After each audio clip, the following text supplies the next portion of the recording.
Ladies and gentlemen, boys and girls, if you haven't seen already, I am back doing another stream for the Denver Broncos, with my friend Dawson here. Poor man's a Bronco fan, still wearing that Peyton Manning jersey all these years later.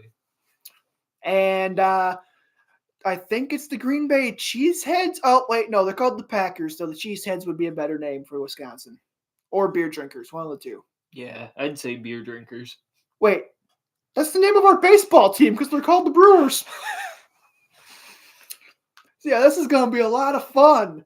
My team, well, I want to say it was a great game, but it's Shedeur Sanders and the Browns. There's not much to be proud of, but 10 wins is 10 wins. Now you don't have to stress about watching football today. Nope, I get to have fun with this instead. This is going to be an amazing game. Which I also have Josh Jacobs on my fantasy team, so I am sorry, but I need Jacobs to do good. I don't blame you. Oh, cool. Yesterday, River Falls won, so they are playing in this. So they are one win away from the. Is it the Stag Bowl? Is what they call? Yep. Yeah, so they'll be in the Stag Bowl. The video quality is exponential too. Well, Thomas, you want to know my secret weapon to how my video quality is as good as it is? I just used the camera on my Chromebook, and because it's the time of day where we still have daylight, my blinds are open right now, and then when the sun sets later, I'm just going to have my lamp and another light over there on to try and have the same lighting. And oh, cool. The Bears are the 6th seed now at 10-4. What a 6th seed. That's nice. Bring on Philadelphia. We did it once. We can do it again. But yeah, the secret for the video quality is I just use the default setting camera on here. Forgot the scanner was on. That could have been interesting. But should probably turn that off. Yeah. But yeah, Thomas, the secret is I just use the default camera on my laptop and during the day have the blinds open so I got lighting.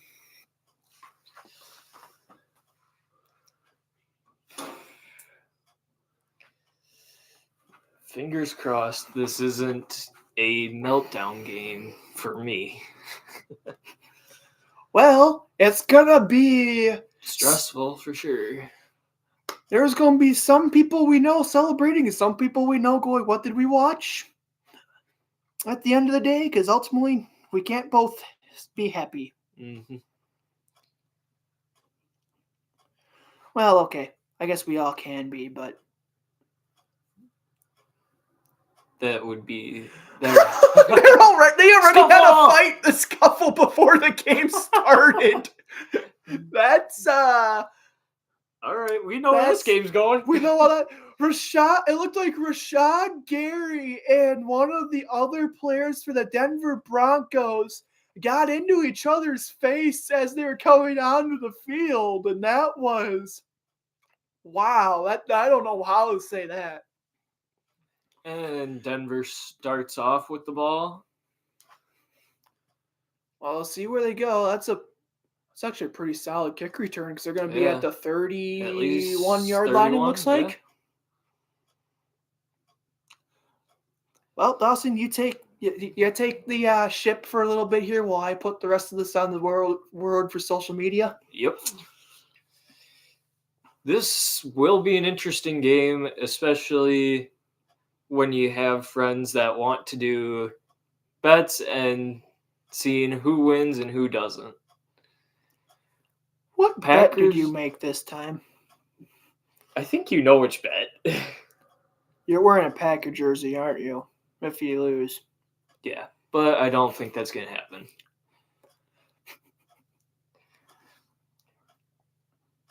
Then again, the Packers going with their all whites. Do you really think that was the best jersey choice for them?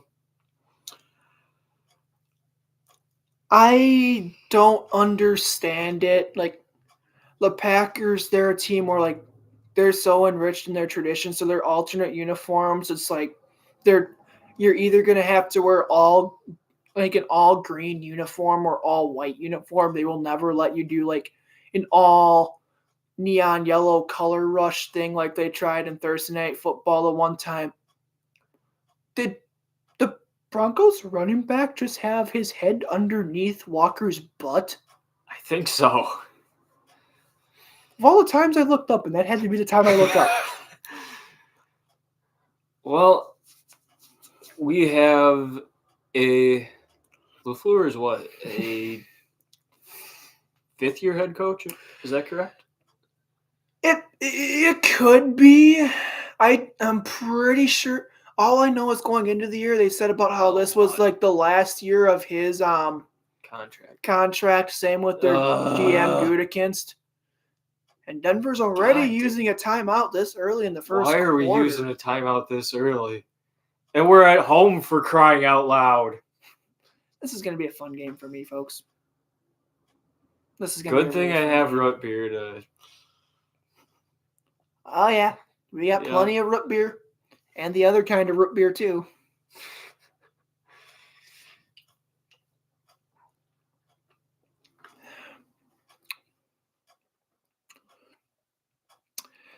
Well, Thomas, the secret as to how I'm ahead of you guys is I use this beautiful thing called an antenna. So, Spectrum, it's a good thing to have. First down! And I guess with this one, you're going to get it's just picture it this way. Have you ever watched a either a football or baseball game where you have especially like during the I got it. Have you ever watched like a Brewer game where you mute the TV so you can listen to Bob Uecker even though you know Bob Uecker in the radio is going to be ahead of what you see on TV? Just picture it that way, as we're going to be like the radio guys that know what's going on before you see it on TV. All right. Pass out to the, want to say the 46? I was going to say. Or no. At least you're not saying you're the Christmas crap out. If you've seen South Park, you know what I just implied.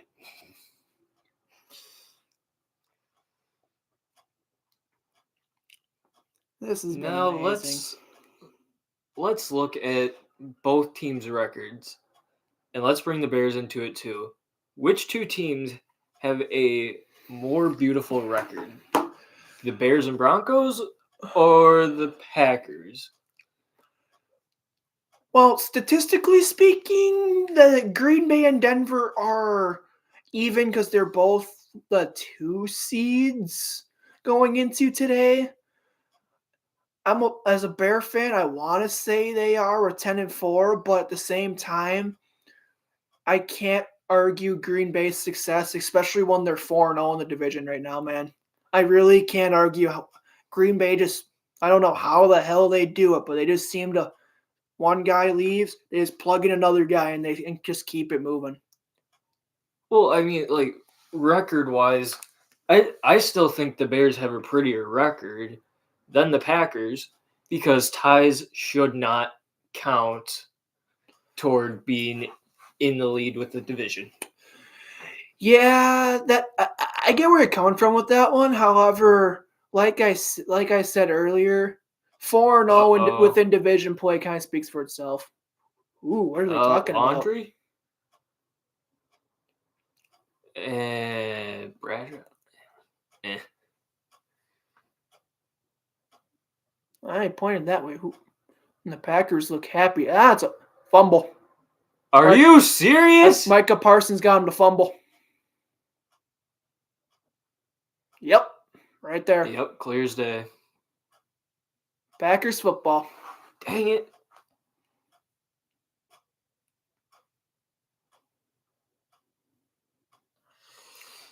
Then again, it is a veteran versus a rookie. Hey, man, at least your first-round pick's playing. Green Bay's first-round pick's been obsolete and irrelevant all season. Yeah. Now talking about the high school bias I have, I really think the Packers should have kept one of their undrafted free agents. I wonder why. It's almost as if he went to the same high school as you and then played at the same and then played at this school, played college ball where you go to college or something. Absolutely. I wonder.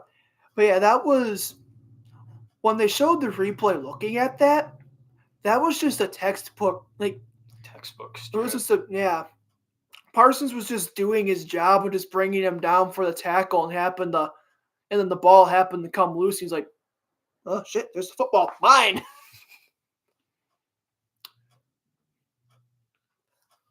Thomas is celebrating with a big play by the defense early. We'll see how the Packers D holds, but the $1 million question is, can they hold in January? Because that's Green Bay seemed to look like last year. They won 11 games, looked like a Super Bowl favorite, and they couldn't hold in the playoffs. You know what team they actually remind me of? Which team do they remind you of? The Dallas Cowboys. Okay, that might actually be fighting words. We don't need to start an all-out war in the comment section. But do you see the similarities between Dallas and Green Bay? I'm going to have to ask you what kind of similarities you're looking for, like trying to get at, other than like looking like Super Bowl favorites in the regular season then losing the playoffs, because one is a organization that's ran competently and playoff caliber every year. The other one decided it'd be a good idea to trade away Micah Parsons 10 days before the season. Well, it is. The fans keep saying, this is our year. We're going to be a good team. And then towards the end of the season, they decide, hey, we don't want to play anymore. Also reminds me of the Minnesota Twins. Yeah. To be fair, doesn't every single team do that with their fan bases? Doesn't every fan base think that at first until reality sinks in? Depends on if you are a fan that isn't looking with the blinders on. To be fair, going into the season, I had hopes of the Bears being a Super Bowl team last year. I held on to those hopes until that Hail Mary. And then I realized that if we just make the playoffs, we'll be good. First down, Packers. According to the graphic, it's 3rd and short, so we'll see where they officially mark it here. The thing that we really should have studied is Jordan Love's fall off? Yes, but I would say the thing that really should be put into study is how Jordan Love always plays good in like the month of December during Toyotathon, but the rest of the month he's like a league average QB at best. So, what quarterback are you trying to say has similar? 4th down! All right, so it is 4th and short. It's going to be really.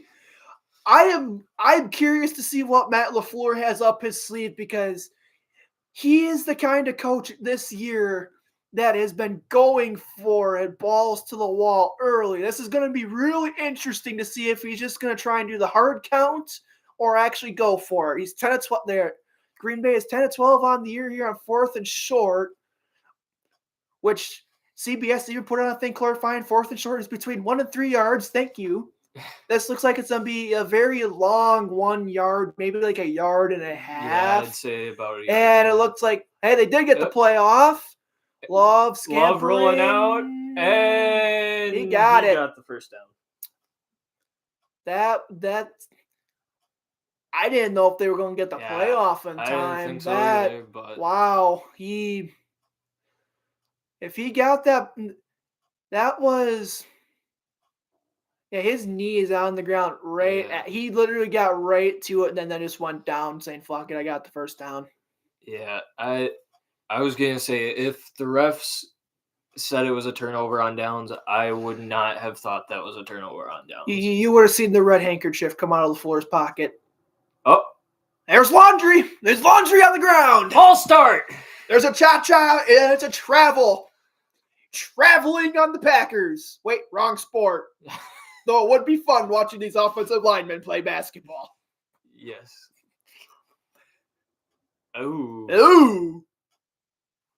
Okay. Okay, I kind of want to see more of that replay because something got the Packers sideline angry on that replay. Who wears number 9 for Denver? If I remember correctly, it's Hufanga. Well, Hufanga did something. Okay, they did the wide receiver reverse screen pass, and Reed may have gotten a yard out of it. Maybe a half yard? So it's going to set up. I don't know what a sec up is. Set up 2nd and long here. 2nd and 14. This has been so far, this has been everything I expected out of this game. Two teams are just in each other's faces. Even though this isn't a divisional game, it seems like it's turning into one. I genuinely wouldn't be surprised if this somehow is the Super Bowl in February. That would be nice. Then maybe we can do... Love drops back, finds an open read. It's going to be either a first down or like 3rd and short. 3rd and short by where the ref is. That's 3rd and inches. Jordan Love's offensive line there, man. They bought him all the time in the world. Yep. Denver's going to have to figure out something and quick. Mm-hmm. I don't know. Maybe that is a first down. Nope. Officially 3rd and 1. That is a very short yard. Jordan Love could probably just face plant forward and have the first down. Yep. Which doesn't look like they're doing. Why did they call that? I don't know why they called for a pitch. What was LaFleur doing? They shouldn't have called the pitch. 4th down and 3 I would have yards. ran it up the gut there. Yeah. The running back pitch is something you do on 1st and 2nd down. Maybe 3rd and medium, but not 3rd and short. So if there any Packer fan in the chat, while I'm sitting there laughing trying to figure out that play, Cheesehead down. Cheesehead down. We will get to the Cheesehead down, but if there's any Packer fans in the chat, can you please confirm me like on a 3rd and 1 and doing the running back pitch to the outside like that? Is that what has been driving Packer fans absolutely crazy all year with your coach at times? Like the questionable play calling like that? Yep. Talanoa Hufanga. He was a San Francisco 49er last year. All right, ladies and gentlemen, and this is what makes it really easy is when I have another person and that's a Denver Bronco fan, I can just ask him who the hell the player is. This is going to be really fun. I have no idea what the hell this Elf commercial on TV is other than Verizon trying to make me buy their phone, go through them for phone stuff, which I already do, so. And I don't need the Galaxy S25 Plus. I think for that ad, it was trying to convince me to get a Samsung instead of having an iPhone. I mean, I'm not going to lie. The Samsung phones, they are nice phones. They're a lot cheaper, but it also depends on what you need. Right. Like for me, because I don't need all this extra stuff Apple comes with. As long as I can text, call, use it to take pictures and access social media for this kind of stuff, I don't care. Yeah. I mean, I think when you look at phones as a whole, it's probably good that we got phones at an older age than what kids are getting now. But do you also think it's due to parents being softer? Well, if there are any parents watching this section, I'm not going to answer that. I am not going to be a parent and parenting for you via this. But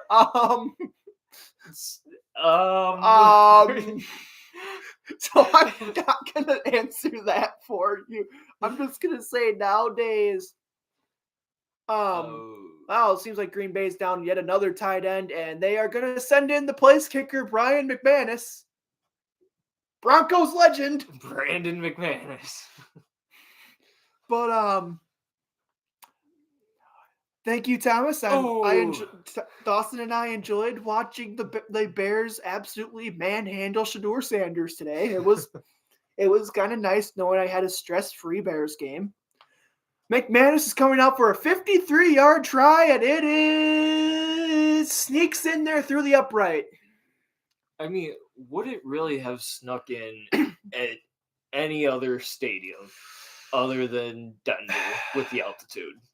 The trajectory they had, like, if they were playing that game in Green Bay today, I highly doubt LaFleur would have been trying to kick a 53-yarder when it would be like, what, 10 degrees off the lake there at best in Green Bay today. Yeah, something like that. Let's check.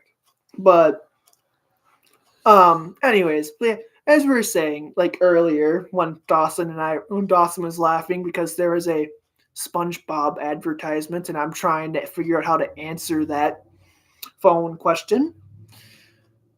The things we talk about on this program.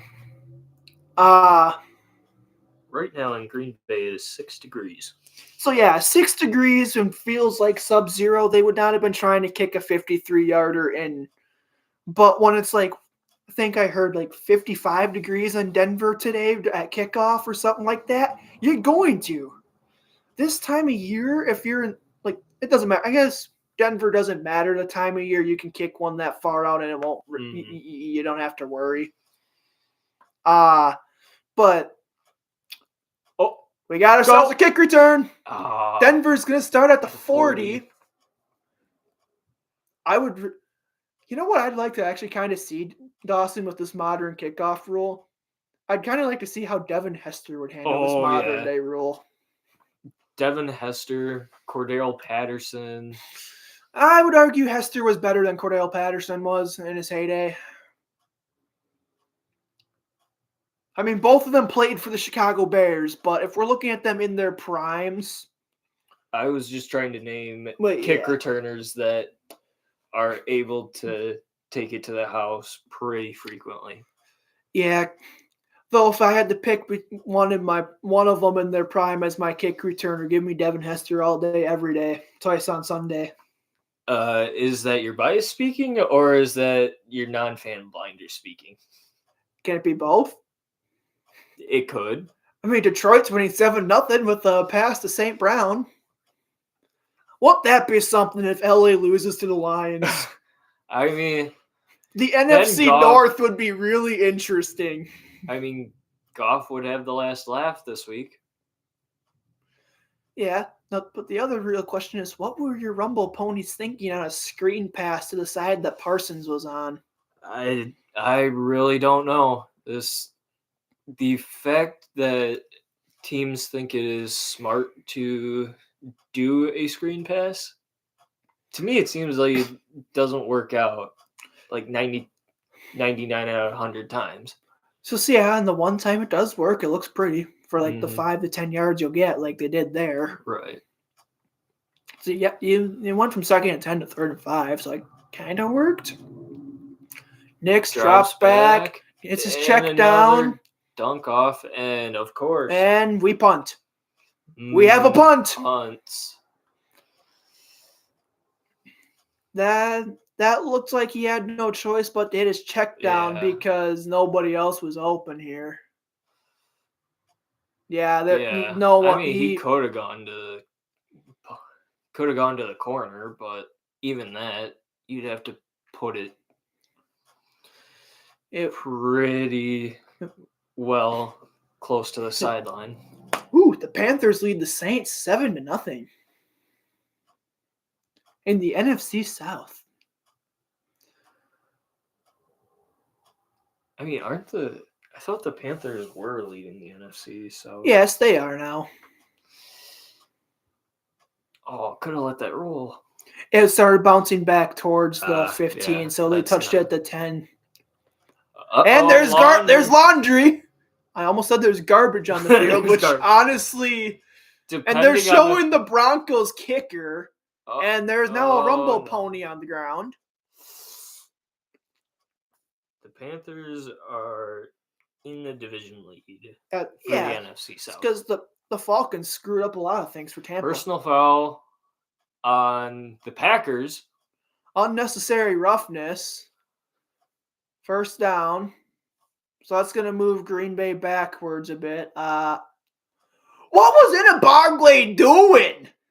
He ran into the punter on purpose well after the play. Well, looks like tensions are high, and we'll see where this goes. That's where it's going. Hopefully not. Well, if they keep hitting each other like that, or is that if somehow you have to see whoever your backup is? Probably when the backup comes in, which, God, I hope not. If I have to see Jared Stidham doing more than just like the mop up duty, take a knee 3 times, you're gonna want the strongest beer I have. Got it.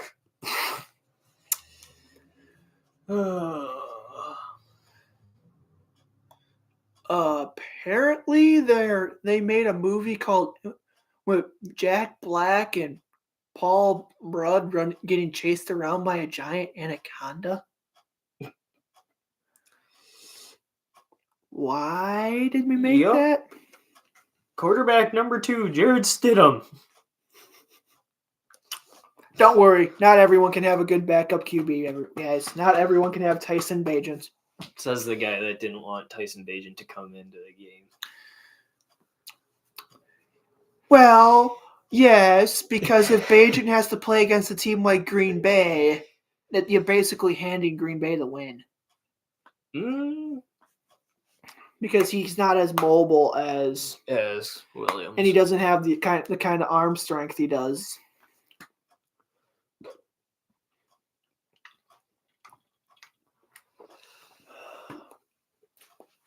Yeah, this is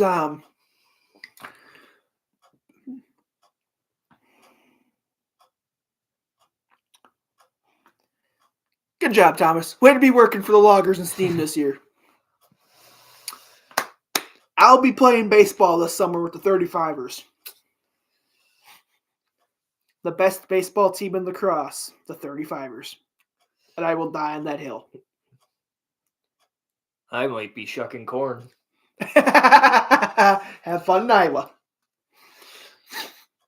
And Green Bay, if they get a touchdown, it means they went 97 yards down the field. So safety. If you get a safety, I'm going to say we have a baseball game and didn't know the Brewers were playing the Rockies.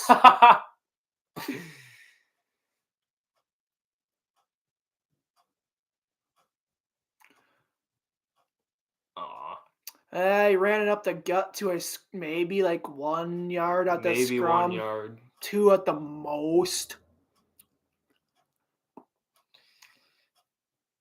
I don't think you've seen that stat line like that with your defense for a while, Dawson. Where you're first in sacks, third down percentage, and opponent red zone. Haven't seen week that 14 since the 2015 season when they won the entire thing. Yeah, what's it like winning a Super Bowl, buddy? I've never seen my team do that. Playing against a team that has never made it back to the playoffs is an interesting sight. But then again, they're leading the NFC South right now. Come on, pick it off. Nope, wide open. He got to barrel roll for a few extra yards. That's actually kind of funny watching him Musgrave roll on the ground like he's going down a hill. Jeez. He just barrel rolled his way down the hill. Boom, boom, boom. I'm just gonna roll for a few yards instead of trying to get up. I was gonna say, did Musgrave take any notes from Bernie this summer or what? I don't know. I think he just said, you know what sounds like a good idea instead of getting up and running? Let's roll and make my jersey dirtier than it has to be. Also kind of surprised the Packers did try and throw that play there. Denver's blitzing. Love throws back pocket, finds an open Romeo Doubs. And, of course, Moss was It's your in favorite coverage. guy. Of course, Moss was in coverage, and he can't stop a nosebleed or cover anything, it seems. I'm waiting to see how long before it's going to haunt Jordan Love constantly throwing off his back foot. He never went. You notice that whenever he throws deep, he never keeps his every throw he's making, unless it's just like a quick check down. Jordan Love never keeps his 2 feet planted. He's always like on his back foot as if he's a pitcher in a windup. I mean, Jordan Love also got lucky that Moss was covering Dobbs instead of Surtain, because if Surtain was covering him, I'm pretty sure that would have been picked off. Well, that was also kind of if when they showed the replay, he kind of did put it where only Romeo Doubs would be able to get it. Otherwise, it hits the turf. Jordan Love is 5 of 5 for 71 yards to 4 different guys so far. So everyone who says you need that dominant number 1 receiver, look at that. That is a lie. Look at that stat line again and eat your crow. That is laundry and a first down. That is gonna be either a false start or encroachment in a nutshell. No. And Surtain is slowly getting up. Well, he's done. So it looks like the Packers are slowly shooting some Broncos. And of course. And the Broncos jumped offside, so it would have been a free play anyway. We're shooting ourselves in the foot.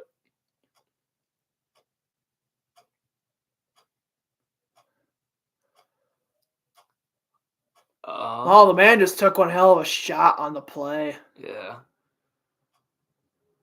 Oh, he took a knee to the... Well, that and then the full momentum of another player, too. Yeah. But that's something. That was brutal. And you going to get your root beer, buddy? I think I might need it. I think you're going to want it, too. And it's getting dark enough. We're going to want to do this.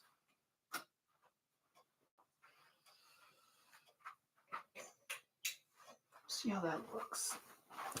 Okay, yep, now the lighting looks good again. The pain and misery. It's only 3-0, dude. Injury.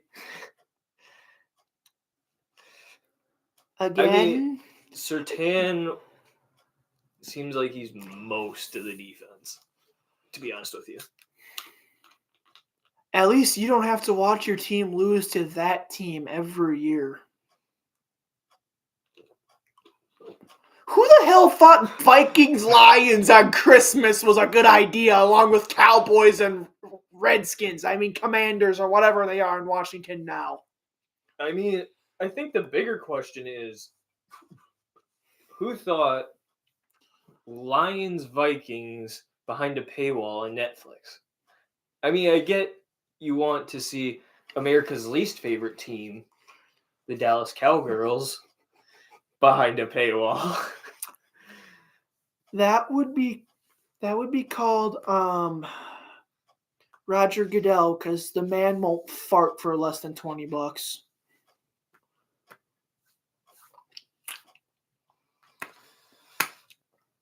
That's what that's called. Is Roger Goodell doesn't even fart for $20. Unfortunately, every single professional male sport is focused more on money than the product on the field. That's just every pro sport in general, man. All of them are that way, and shit, even some of the summer collegiate leagues are starting to be that way. Well, the players will never see a single penny. some of these, you see some of these leagues like. At least he's up. Back to the game. All right, so it's 1st and 10. Green Bay is at the 30. They started at their own 3. This has been an impressive drive. Finds a wow, Christian Watson does exist. What? No, it's Golden. Matthew Golden does exist. Holy shit, their first round pick does exist.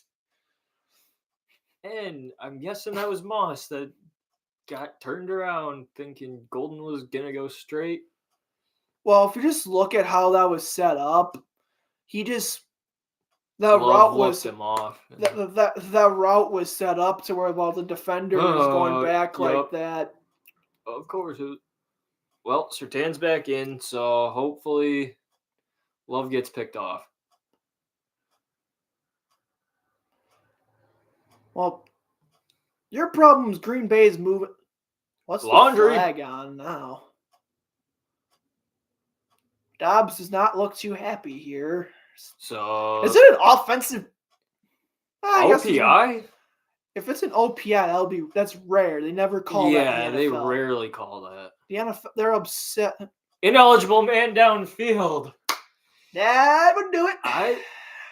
Is it just me or does it seem like they call that way too much? They do. There's certain penalties they're obsessed with and certain ones they're not. Like, it seems like in every game there are at least like 3 to 4 ineligible man downfield calls. Yeah. Yeah, I can see it.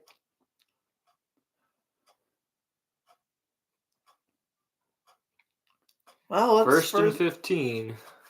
Let's see what Denver has in store for Jordan Love, which he's Love, scampering for his life. He'll get 1 or 2 yards and get out of bounds.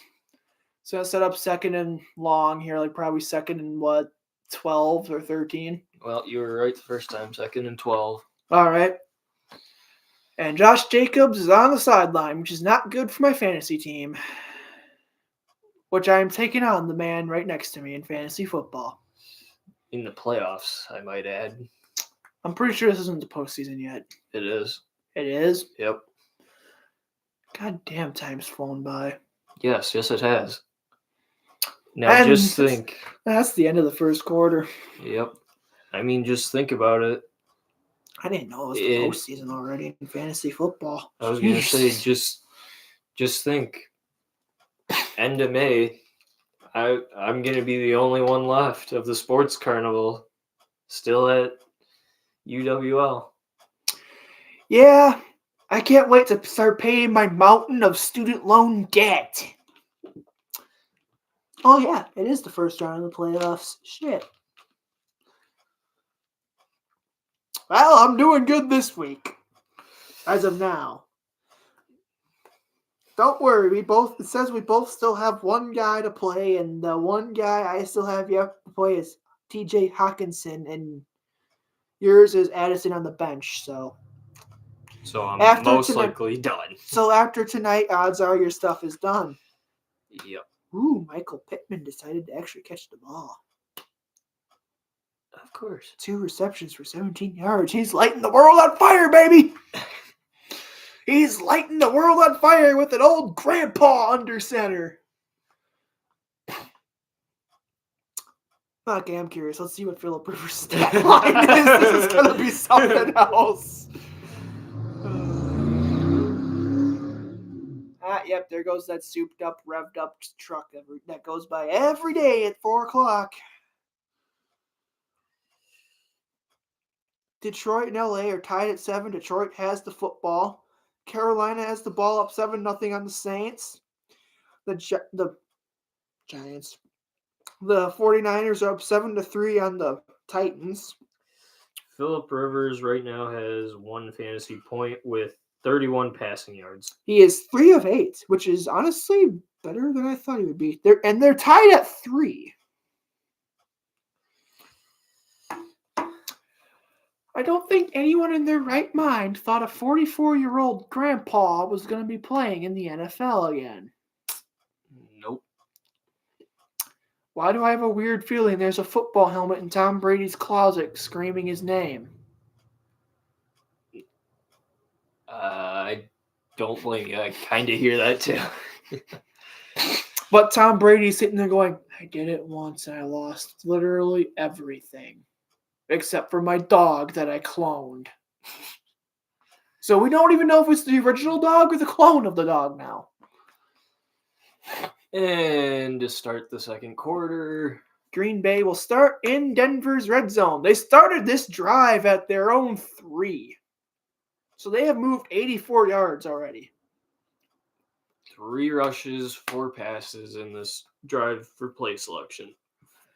And that's going to bring up 3rd and medium here as they threw it to Watson, which that'll help me for fantasy football. Isn't it interesting how some players play in the same conditions in college as they do in the NFL? I mean, granted, Watson isn't the best example due to the fact that NDSU plays in a dome, but the fact that he lived in the North for college, he's better suited for this than some of the other players. Yeah, I would argue the athletes in the Midwest are better than the athletes down south. Incomplete! It was your favorite defender that broke it up, too. Shocker. Number 21, Dawson's favorite guy. Remember, everybody watching, Dawson's favorite defensive back is wearing the number 21 and named Moss. That should be the jersey we team up to get him this Christmas. As our going away present, we should team up to get Dawson that very beautiful Moss jersey and see what he does. You know what would be even funnier? Finding a Vikings Moss jersey. What, you're going to moon Green Bay? That sounds like something you'd want to do. No, because I don't want to go to... I don't want to throw away my sportscasting career by mooning the damn Packers stadium. And the Packers are up 6-0 on a Brandon McManus field goal. Dawson, you're lucky it's only 6-0 on 2 field goals. Yep, because apparently the offense doesn't want to show up. Or at least not yet. But like I've told Rob before, I should have probably just turned the game on in the 4th quarter to see how much we are losing or winning by and see the team show up and absolutely obliterate their opponents in the 4th quarter. That's why I need this to get me through the first 3 quarters. Remember, everybody, if we get to the if it's to the 4th quarter, it's a 1-score game. Please don't be surprised if you're watching me have to do CPR and pray I don't need an defibrillator for Dawson in the 4th quarter. Because the defibrillators are a Bear thing this year. The Chicago Bears have claimed every defibrillator for their fan base because we love 1-score games in the 4th quarter. But man, this is probably one of the best ideas we've had. Oh, this is the best idea we've had. And too bad we couldn't have had one rooting for one side, one rooting for the other, and then the neutral. Now that would have been really interesting. It also would have been fun trying to fit 3 of us in this. And I think we could have pulled it off, fitting all 3 of us into the camera here, but we're going to ignore my jacket. Yeah. And instead have a very beautiful Milwaukee Brewers pillow. I said beautiful Brewer pillow, not that. 102 days until opening day baseball, people. Remember, 102 days until the greatest sport on this planet is back. Now we just gotta hope. Thomas says, "Who are you referring to?" Me. Yes. Yes. What? Because it would have been interesting. Who else do we know that's a Packers fan that would make things more interesting than not having the fan blinders on? Reverend Prefontaine.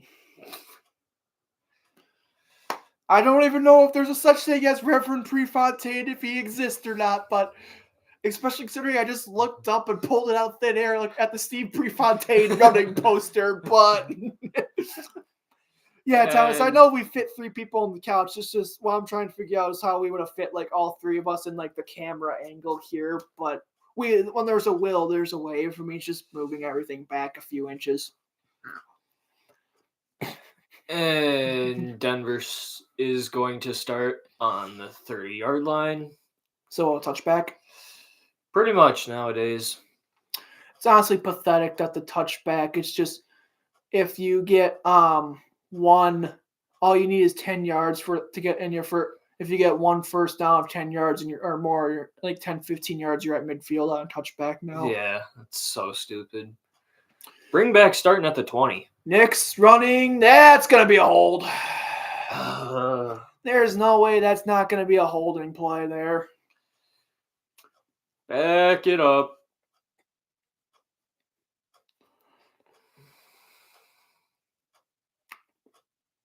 Where's our favorite O lineman from the WIAC?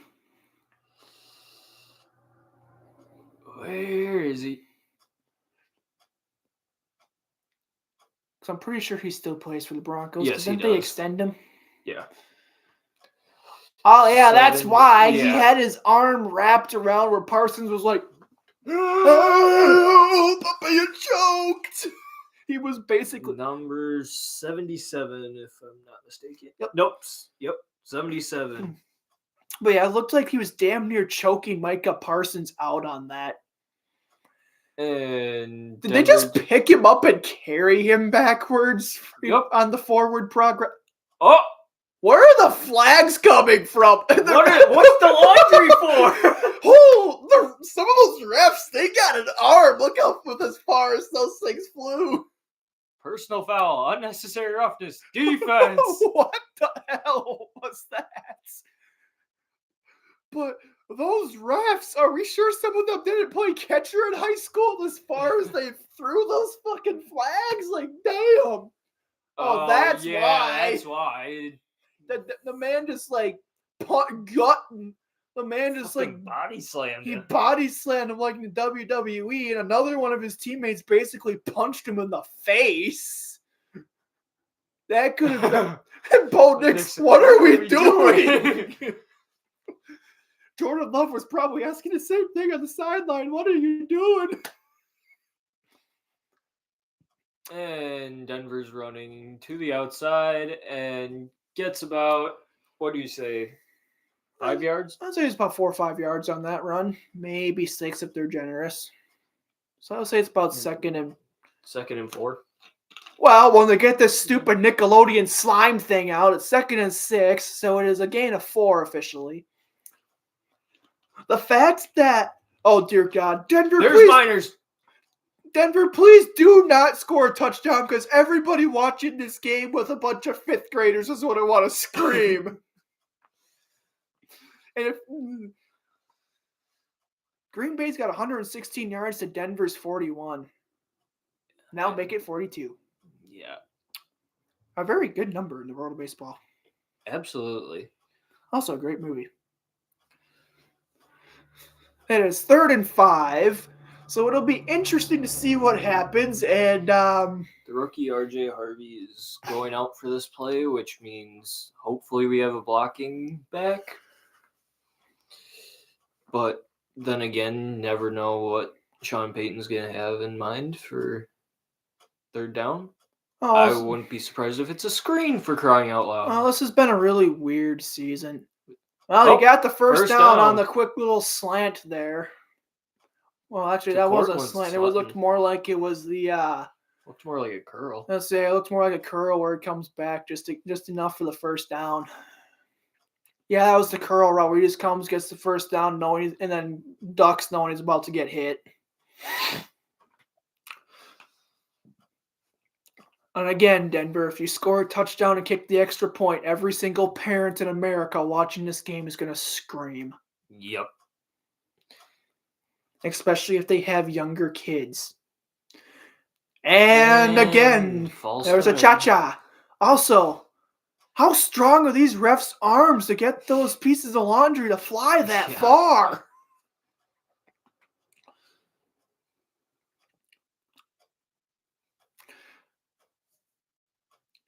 takes Micah Parsons no, it takes him about the same time in Bo Nix.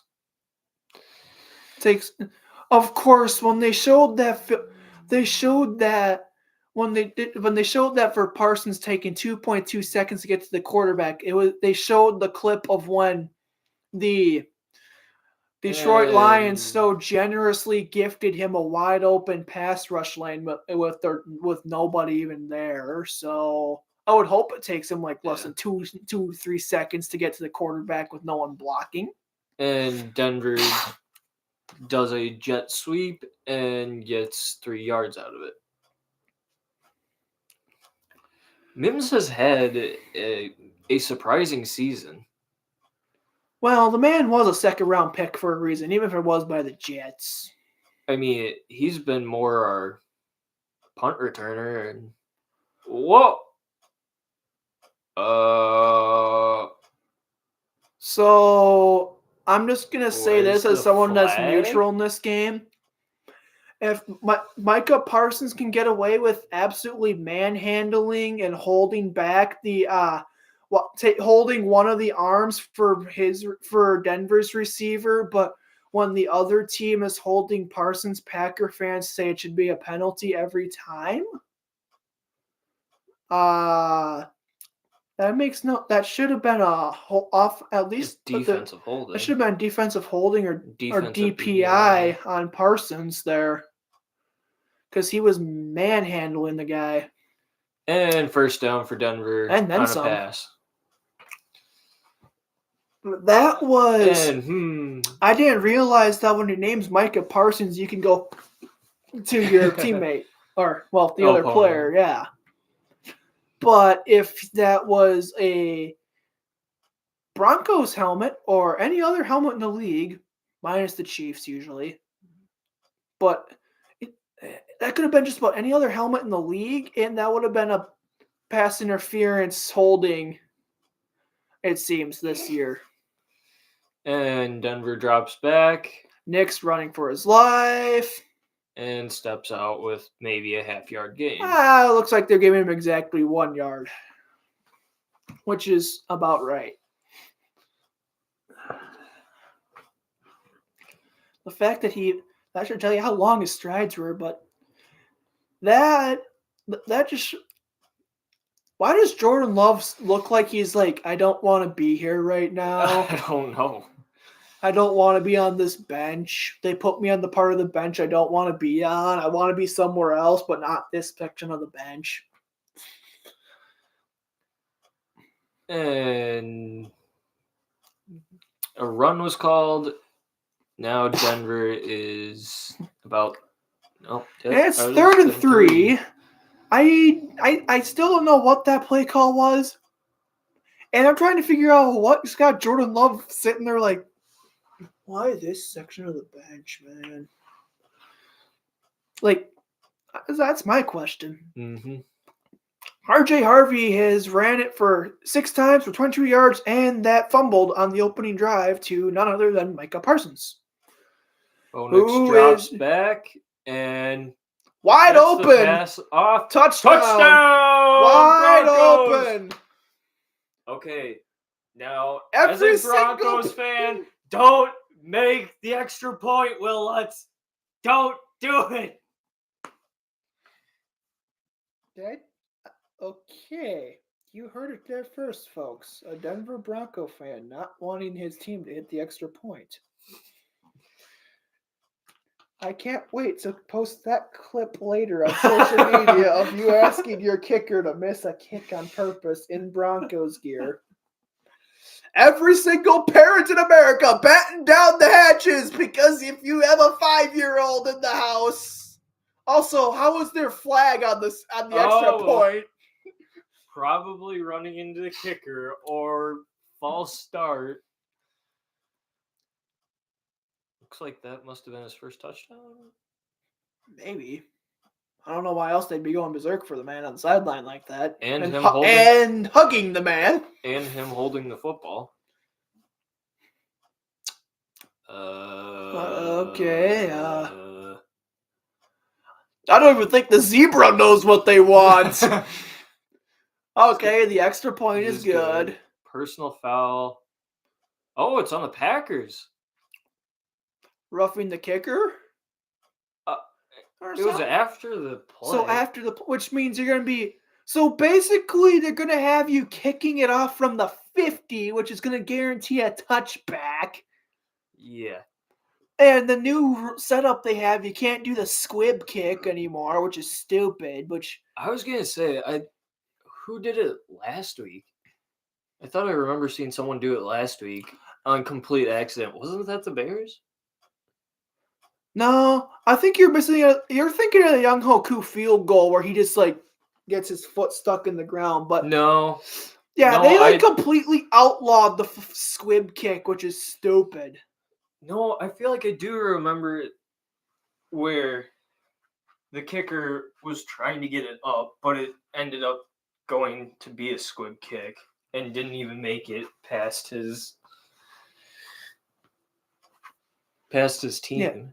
Yeah, which is honestly, it's stupid that the NFL, the way their kickoff rule they have now. The squib kick was a great strategy because it meant, okay, we're not going to onside it, but we don't want to give them a free touchback because make it where they have to touch it. Knowing that if they touch it and we don't, knowing that if they touch it without ever picking it up, we can still jump on it. It's our ball. The NFL outlawed that strategy. They literally took away strategy from the game. And no football fan was disappointed about squib kicks because we have. Oh yeah, that's why it was his first career touchdown. But the fact that the NFL got rid of the squib kick basically with this stupid dynamic kickoff rule is pathetically bad. Nobody, and I mean nobody, cared. We were more pissed off at the fact the NFL kept moving the kickoff up when they should have in the name of safety. Then they made this dynamic kickoff to encourage more kick returns. In the name of safety, we want more kick returns in action with people getting hit. Which, honestly, if they were doing anything, especially with the kicker's legs nowadays, they should have moved the kickoff back. They should have moved the kickoff back to where it was in the 80s. Because see, now just right there and automatic touchback. Or are they going to say it's a flag because it never touched the ground and move them to the 40? This is another thing. Yeah, because they're saying he kicked it out of bounds. It's what do you want me to do? I can't squib kick it like in the old days. So why don't you have me kick it off from there? So Green Bay is going to get the ball at the 40 because the NFL didn't want to get rid of if there's a penalty on the extra point, you can kick it off from the 50. But we still needed to go into the landing zone. Bullshit. I was going to say Okay, so it's at the 35. It's at the 25-yard line here. So what a touchback used to be. Yeah. Also, it's a penalty to kick the ball out of bounds through the end zone? Yeah, I'm confused on that one. It went through the end zone, and you could see it bouncing out of bounds but in the back portion of the end zone. So unless the ref is saying it went out of bounds at the 1-yard line, but if that was true, that would have been at the 40 then. Yeah, in which... 2nd and 3. I don't even think the NFL refs know what the rules are anymore because the NFL keeps changing it all the time. Yep, that I agree with you on. And Jordan Love, play action. Jordan Love off his back foot. And he threw that thing to Narnia. He just threw that thing to Narnia knowing that there was going to be... That was the... Nobody's open. The blitz is coming. Jacobs just got bulldozed. I see a DB and 2 linemen coming. I'm throwing that thing out of bounds where I know a receiver is. Because they had the coverage everywhere. Mm-hmm.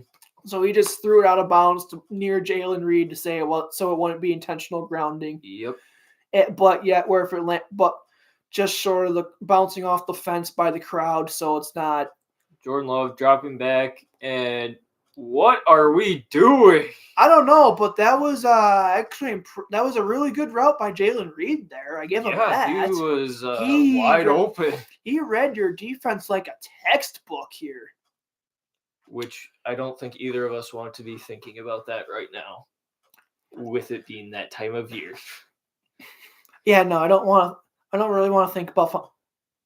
That was just a beautifully executed route. Your defense just didn't account for that kind of pat route there. Well, also having the trips by the looks of it. Yeah, they didn't account for that. Love hands it off to Jacobs. He makes a few men miss and then's brought down about 3 yards short, I think. Fight! Dawson's hoping for a fight. Ladies and gentlemen, he's also the same Bronco fan that was hoping that his kicker would miss the extra point, because if you see the score bug, you know why. Let's just say the new brain rot is worse than our brain rot by a long shot. At least our brain rot made sense, and you could at least turn it into something you could hear on the radio, like Gummy Bear and Crazy Frog. Yep. Compared to... Yeah. 8-9. The greatest thing the Grinch has ever done besides steal Christmas. Hey, to be fair, the Grinch did return Christmas. The Grinch did return all the Christmas stuff because he realized he can try and steal everything, but he's not going to successfully steal the holiday. Also, don't give Gunderson ideas. Oh.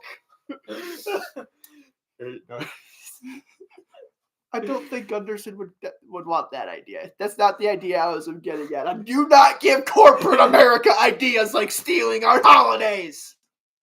Do not let corporate America go to D.C. and lobby and taking away our holidays, damn it. Because you know they'll try. Oh, corporate America. What have they done for us? Only on the Robdawg Sport Brief do you get this kind of stuff during a football game, too. Corporate America gives us pain and suffering. Well, yeah, Green Bay's got 160 total yards offense to Denver's 98. That the difference so far has been that fumble. Hands off to Jacobs, and they are already at the 20, so. Oh. The impressive part is that Denver's winning this football game. Detroit's trailing LA 14-10. But I think, Dawson, you'd agree with me with the way your team's deep offense has been struggling. The fact that you're up by 1 right now is impressive. Yes, very much so. And this is something where even I'm concerned for the playoffs. Like, if we're not going to show up during the first 3 quarters of the game, then I don't think we're going to make it that far in the playoffs. There is laundry on the ground, so we'll see what happens. Possible first down? Well, it's either going to be a first down or erasing the first down play. Yep. Illegal block in the... Oh, illegal hands to the face. Yep. The penalty's declined. Yeah, because I don't think that gets tacked on to the end of the play. Well, that or was on Denver. Yeah, it was on the defense. So that would be why then. I was say, wait a minute, why would Denver decline that penalty if it was against Green Bay?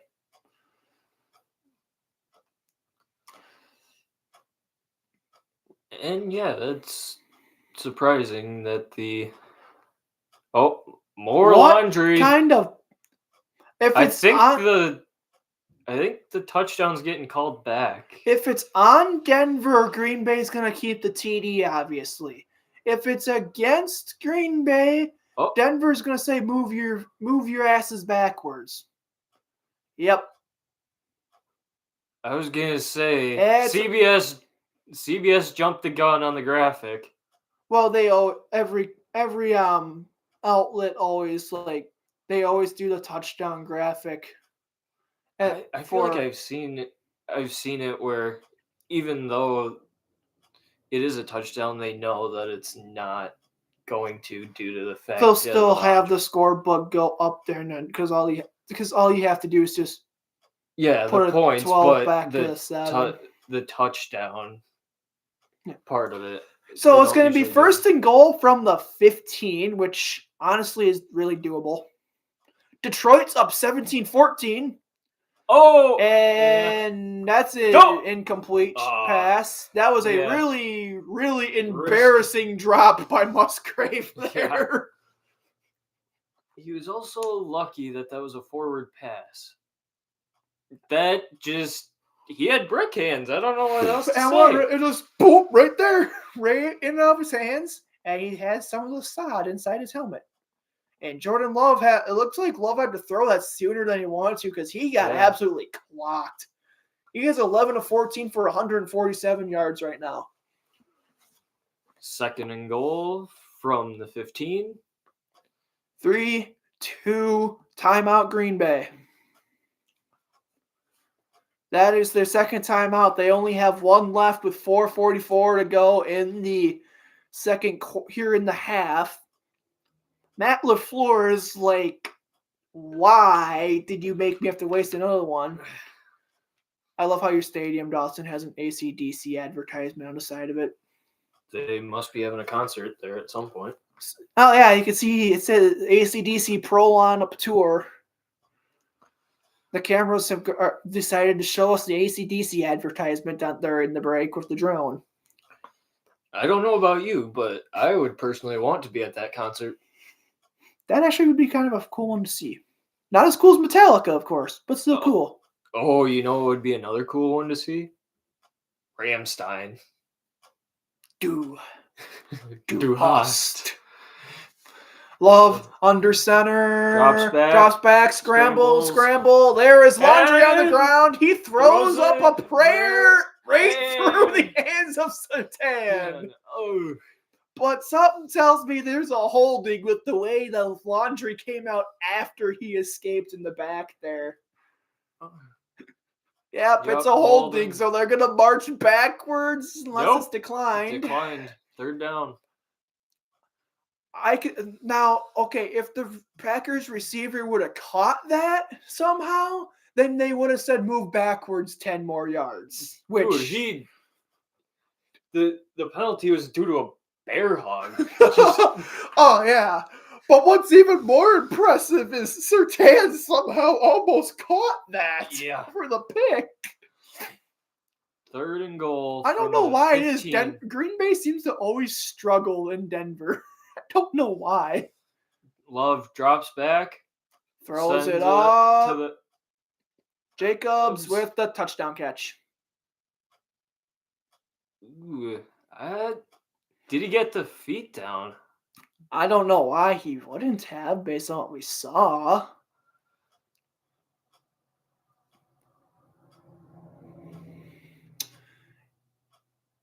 One, 2. That is a touchdown. I think just from the that live speed until they start slowing it down on replay, you're like, I can't tell where he's at. I just know. Well, I think it just depends on the camera angle, like that first angle when they're showing there, you're like, I know he caught it. So Green Bay reclaims the lead. Won't be interesting to see if they go for the extra. Who's down? Who's down? Like which Packers down? Oh, they're showing. Looks like. Well, it showed the line gathered around somebody, and that's it. And it cuts to commercial, so we don't know. Quick! To Twitter! To Packers Twitter I go! Yes, a Bears fan just said he's going to Packers Twitter because this is how I will get the answers. Somebody on Twitter has to have the answer. Morale Kelly is signing with the D-backs, apparently. ESPN is crying because the Chiefs have been eliminated. Nice. The LA Chargers posted a SpongeBob meme of SpongeBob trying to figure out why he can't make the playoffs, and the NFL saying you missed it. Let's see here. Yep, the WIAC is bragging about River Falls, which rightfully so. Rightfully so. Everyone's celebrating the Chiefs missing the postseason. The Kansas City Royals gave Angel Zerpa a thank you post to prove that really moronic trade by the Brewers. The Patriots blew a 21-0 lead. Oof. Now that would be a funny game replay or game summary. Yes, it would. Let's see who's hurt here. Thom down. I don't know who THOM is, unless he's trying to say Tom. I think he's trying to say Tom. If that's true and it's Zach Tom, Jordan Love in the offense is going to be sitting there banging his head on the wall because the offensive line's already been facing a lot of problems. So if what I'm seeing on Twitter is true, Thomas, you're going to have a field day because if you just lost Zach Tom to injury. Thomas, Lord have mercy, Zach Tom. Yeah, don't worry. Josh Jacobs got that touchdown catch, though. I don't know who's going to be guarding Jordan Love's blind side, and your offensive line is going to be your offensive line's going to be something else. Yeah. This is going to be an interest. Yeah, that's Zach Tom in the tent. To the medical tent.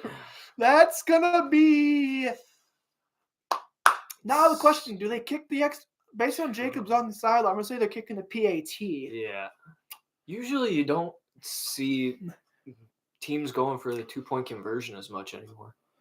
Well, you see here, it actually would have made sense because now a touchdown extra point gives them the lead. Right. So actually it would have made sense to try it. But it usually seems like they do the 2-point conversions in the second half. Oh, yeah. If this was the second half, Matt LaFleur would have been like, if this was the third quarter, he would have been like, okay, let's do it. Denver 6-0 at home this season. Yep, only team. Well, what kind of horseshoe do they have up their ass? I know they're Broncos, but where are they keeping those horseshoes? Underneath John Elway's statue. The Packers have like damn near 100 more yards in total offense than you, and yet this is only a 6-point game. Ladies and gentlemen, this is why they say defense wins championships. I love how you say that as they're showing the replay of your linebacker getting scorched by the running back in coverage. But no, our defense has definitely bailed us out more than once. It also shows the importance of an offensive line. Yes. Because if you take away Josh Jacobs and that O-line, Green Bay's nothing right now. But again, this dynamic kickoff is fucking stupid. Yes, it is. I apologize for all the swearing because this is not normal for our family programming, but sometimes you just gotta say it like it is. Remember, kids, just say it like it is and say it as you see it at times, and do not care if you offend someone for just saying the cold-hearted truth. Yep. Even if it does have the cancel culture people coming after you. Absolutely. They can't cancel you if you don't let them cancel you because you don't care. Now let's see what Denver has in response for what probably might be the last play of the half. The last play, a 5-minute play. That would be something. That would be interesting if that was the last. A 4-minute play. And Denver. Did he just run into his old lineman? I think so. Hey, McGlinskey has one heck of a jersey number. Yes, he does. Nice. If I remember correctly, Denver took 3 of San Fran's players that they had the previous season. Yeah, free agency can be And wow, Sutton. wide open. Down to the 22-yard line of Green Bay. And just like that, in 2 plays, Denver is right there again. Keyshawn Nixon got burned there. Like, oh, damn. He just got scorched. Like, he was able to turn on the afterburners to try and catch up, but it was too little, too late there. I'm interested to see what the Packers' O-line's going to look like now. Bonix dropping back. To the surprise of nobody, it's Courtland Sutton again. I was going to say, what do you think about for all 3 of our teams? Do you think it's receiver by committee, or is there a solid number 1 receiver for each team? Chicago wide receiver wants DJ Moore, and there's no question about it. Oh, damn. That Packers almost. I don't know how that wasn't intercepted. I don't know either. But anyways, before that play that caught our attention, the Bears, DJ Moore's wide receiver 1. There is no questions about it. But Green Bay and Denver, it's kind of more wide receiver by committee. You might have the argument that Courtland Sutton's wide receiver 1 in Denver. But Green Bay, you don't really have a solidified wide receiver 1. You kind of just have a, like maybe Matthew Golden or Watson or someone can develop into wide receiver 1. And but takes a timeout. That's my guess. Is it's probably going to be. Wait. His ass and nothing ever touched the ground. So nothing ever touched the ground. That should be a touchdown. I don't know how Denver didn't say, I want that looked at. Because he never got. Payton, what are we doing? I don't think he ever touched that camera angle. Didn't look like he ever touched the ground. No. He was laying on he was on the top of the player, and the player's not the ground. I don't know how they didn't fight that and say, look at it. I want it. And it's not below less than 2 minutes, so he could have threw that red handkerchief on the ground. Could have. Well, either way, you have the first down, so. Yeah. Maybe that's why he was like, we got the first down, doesn't matter. If it would have been 4th and 1, he probably would have said, I want it looked at. And RJ Harvey takes the handoff up to the 5-yard line of Green Bay. And that brings us to the 2-minute warning. The floor is yours, Dawson. All right. Now, if you would have told me that Denver was going to be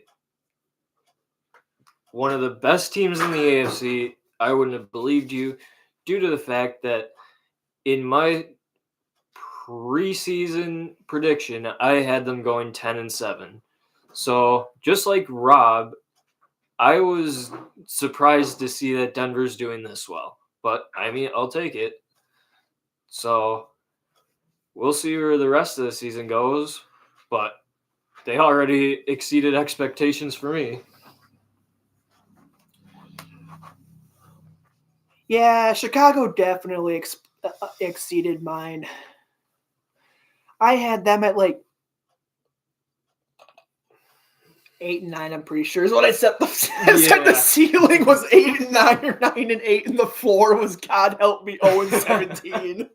It wasn't 0 and 17. Wait, no, I think the 0 and 17 was just me being a sarcastic toad, knowing that you and Thomas were going to laugh because I was just being the smart ass.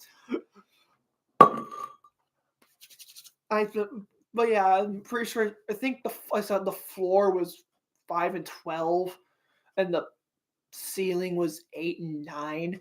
So 9 and 8, something like that. Being 10 and 4 was not in my bingo card of things to happen this year, but I will take it. But yeah, Thomas even saying that should have been a touchdown, which I'm honestly surprised that either replay assist or Sean Payton didn't challenge it. I'm surprised Denver didn't challenge it, or even New York with replay assist going, He never hit the ground. That's a touchdown. He never hit the ground. Which I think that's also part of the reason why Bo Nix started slowing it down because he's waiting for his coach to challenge it. Yeah. Like, I'm surprised his receiver was like going, throw it out there. I never hit the ground, coach. Challenge that shit. Okay. I kind of want to, some of these Packer fans that are at these other stadiums, if I ever am somewhere and I see a Packer jersey, I really would want to ask them which part of Wisconsin they're from just to see what their answer is. Yeah. And I tell them, no, I'm asking because I'm from Wisconsin. I root for the Brewers, and football is just kind of something I do with my friends. Conveniently leave out the Bears part. 2nd and goal from the 5. You are definitely in 4-down territory. Absolutely, with 2 minutes left in the half. Bo Nix drops back, throws to the end zone. Touchdown. Touchdown, Broncos. Holy shit, Old Man Rivers led the Colts on a touchdown drive. Oh. It's 13-3. Sam Darnold, what's going on? I might need to... Oh, never mind. I was like, what happened? I was going to say, you're going up, hold on. As I look up when they were showing the fans and the nosebleeds. No, I was... That was a really good catch by Humphrey. The Detroit game threw me off. I thought it was Indian Seattle again. I thought it was saying that Seattle was doing better. Well, there's your touchdown. It just took a little longer than you thought it would. Yep. And there's the extra point to pull ahead. So this game, ladies and gentlemen, batten down the hatches for that second half because we's going to have ourselves a war. And I'm here for... And Jordan Love's shaking his head going, my God, I went down the field and got a touchdown and my defense couldn't do a damn thing. Hey, Jordan Love, that's called the Chicago Bears way of life. Or if you're Myles Garrett going, I did my job and the offense couldn't do a damn thing. That man's going to break the sack record this year. Dude, I really hope we can watch that game. The game he does it, which I wouldn't be surprised if it's next week. It's going to be next week. He there's no way he doesn't do it. Like, I genuinely don't know how Garrett won't break the sack record. Yeah.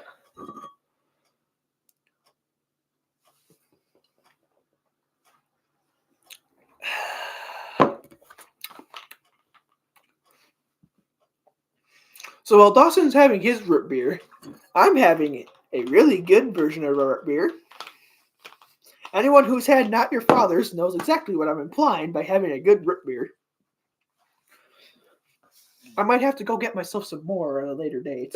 Obviously not today. Yep. Dawson knows that he's going to make himself comfortable on the couch because of how many I've had. I'm not going to be irresponsible. Though, on the commercial break here, looking out our window, I think he and I can both appreciate the beautiful colors of the sunset we're seeing from the river over top of the post office. We really do live in God's country, just by looking at those colors there.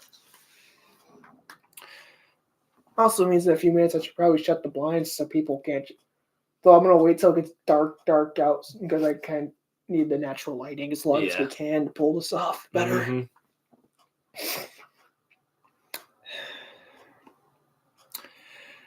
Yeah, this has been a lot of fun. I'm glad all of you guys here watching me and Dawson. Thank you. We appreciate you guys here. He and I are having a lot of fun. And when this is over, at some point after finals week, I am going to have him and Thomas on the show to talk about where we think of our teams at right now and talk baseball, because by the time we get done with finals, we will be less than 100 days from opening day, if you can believe it. Sometimes it's hard to believe, but it's also like, man, it's good to have something to look forward to. Tuesday is going to be 100 days until opening day baseball, boys. We did it. We're going to ignore the Brewers trade yesterday. Oh, he dropped it! He dropped it! It went out the end zone, so he can't even knee it! And the Packers will start at the 14-yard line. And the Packers, Rick Bisaccia just looking like he wants to bang his head on the wall, knowing that there is absolutely nothing he can do about the fact that, like Packer fans are gonna blame him as the special teams coach, but there is nothing he can do about the fact that the dodo bird, instead of letting it bounce in the end zone, decides to go like this, reach back, touch it, and watch it roll out of the end zone to have to pick it up. Phillip Rivers threw his first touchdown pass since 2020. Yeah, the old grandpa that can do it. You know who else can throw a pass? Jordan Love to Christian Watson, apparently. Yep. But yeah, Thomas, yes sir, can't wait to get out there. And likewise, get you both on it, which I'm sure we will both have fun on both of you and I will have fun with it along with him when we're on each other's platforms having fun with this. Okay, I don't know why Denver's running the prevent nothing here right now, but I don't know either. Musgrave didn't have stone hands on that one. Roughing the passer? What? That's an interesting one, but that's going to add on 15 more yards, so they're in field goal range at Denver. Let's see the replay here. Oh yeah. Yeah, that was clear as day. Detroit's up 24-14 on the Rams. Jameson Williams. Maybe LA isn't as good as advertised. But then again, Seattle's losing to a 44-year-old grandpa. So yeah. This year, I don't even think the NFL knows what's going on. Nope, and that's why the people that do NFL skits are just confused at this point. They're confused, but they're having fun because it's giving them a lot of liberty with the comedy here because they're like, I don't know what to make fun of and what not to anymore.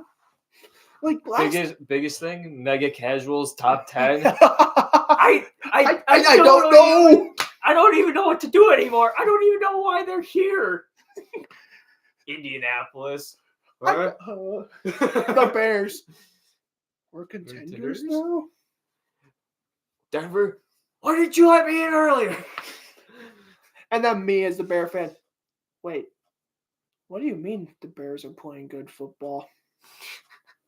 3rd and 6. With 36 ticks on the clock, so if they get the first down, I can see that he's going to have to run it now. They are running out of time to at least try and kick a field goal. Love drops back, and they get a first down to Dobbs. Yeah, but unlike college, that's not. He had to burn his last time out to stop the clock because unlike college, a first down doesn't stop the clock. So yep. Green Bay has no timeouts left, so they're gonna have to run it'd have to be a run and spike it really quick if they want to kick a field goal to have the 2-point lead going into the half, or just say screw it and go for it now because with 17 seconds, but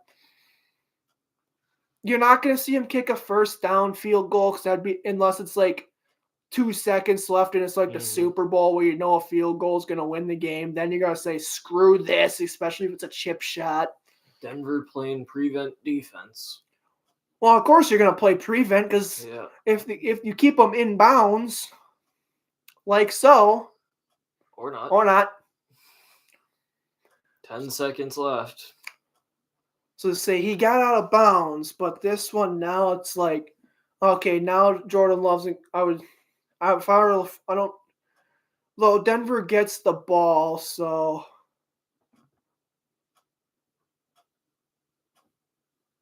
No, I'm pretty sure the Packers get the ball to start the second. Oh yeah, it's true. They get the ball to start the second half. I forgot about that. But Matthew, how you doing, buddy? You did choose to be Wisconsin fit for all sports, but the Bears? Yeah, we never said I make smart choices at times there, buddy. Love throws to the end zone. No man's land. But that Packer fan's going to hug the ball tight for as long as he can for a few seconds before the NFL takes it back. I was going to say he's going to try to get out of the stadium. This isn't Buffalo. They're not in Buffalo. Here comes McManus. Broncos legend.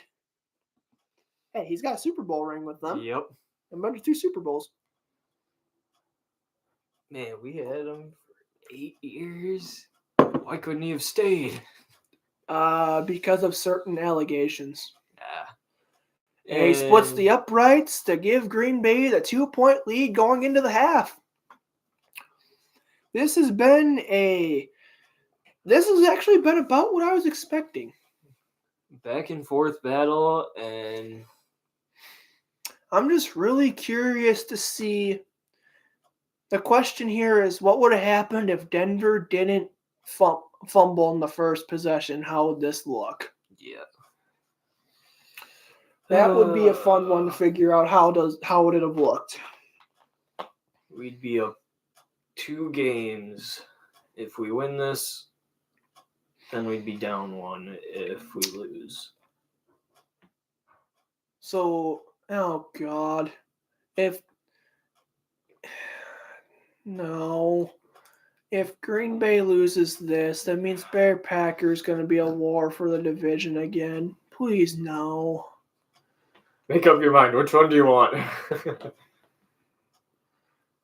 A playoff team, which I think they're going to be unless they die out here.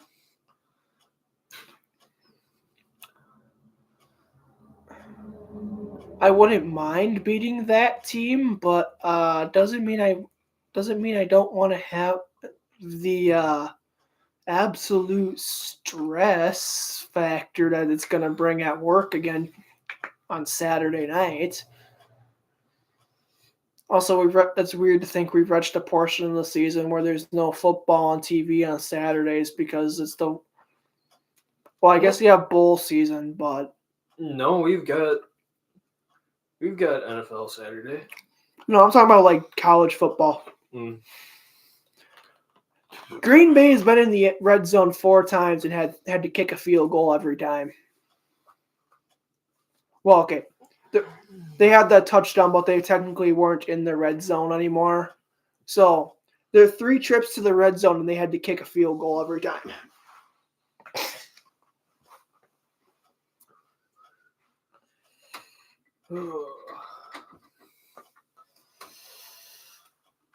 Now halftime. Now comes the fun with the halftime, where it's like, overall, I think Dawson and I can both agree this has been and everyone else here in the comment section, this has been a good game. You can tell both these teams are making the postseason. It's going to be either Thomas in the comment section jumping up and down with Matthew and a couple other people, and everyone laughing as I'm trying to make sure Dawson doesn't die on my floor, or Dawson celebrating and me making sure he doesn't die on my floor of a heart attack and me needing the defibrillators. But that first half, you could tell, like, after Zach Tom got hurt, when Jordan Love was feeling some more pressure and they were having to, like, you could tell he's having to try and throw the ball faster than he was earlier in the game because he lost one of his key linemen to guard his blind side on the interior line there, which is always a problem. The passing game is good for Green Bay, but eventually you're going to want to get your run game going and your defense to be able to slow down Bo Nix a bit more. For Denver, I'd say they just got to try and find a way to stop the pass game a bit and force Green Bay to have to try and either either run the ball or keep Jordan Love or force Jordan Love to leave the pocket and have to try and improvise because that's what he struggles and gets picked off more. I was going to say, I feel like we need to put more pressure on Jordan Love. Like, even though he's good in the pocket, if we make sure he doesn't have as much room to go. So to say, yeah, that is valid, but I'm sure as you guys have seen, like when he's when Jordan breaking news. What is the breaking news? Or you're not going to give me a bottom line to see what the breaking news is here, Channel 8. Suspect in custody for Brown University shooting in Providence, Rhode Island. Yeah. That took longer than it probably should have. Yep. Okay, Stewartville schools resuming this week after there was a shooting in Stewartville, Minnesota. Yep, there was the Stewartville wrestling team was heading up to a wrestling tournament, and some former coach or something decided, hey, bringing a gun to a school when kids were getting ready to leave was a smart idea. You see, the people that do that are just, they're sick bastards. They deserve what's coming next. But, Brown, former Survivor 48 player goes to Brown University too. Okay. I have no idea what Survivor 48 is, but okay. It's a lot smarter than me then if he's going to Yale. She mentioned, she was like, okay, well, she's a lot smarter than me because she's going to an Ivy League school. Nothing wrong with going to UW lacrosse and learning how to drink like a pro. Okay, that is not what we teach at lacrosse, but I think it... Oh, Survivor, the TV show. Okay, now it makes sense. I thought you were referencing something else, Thomas. But yeah. That's sad to see. Glad to see everyone's okay and they're getting the people they need. Hopefully everything else ends well. Okay, yeah, no, that's my bad, Thomas, too, for not really reading the chat deeper and just kind of glimpsing through it quickly and not realizing it. You were talking about the TV show Survivor. Which, again, someone from the show Survivor being on that is clearly a lot smarter than you and I are academically. We settled for being...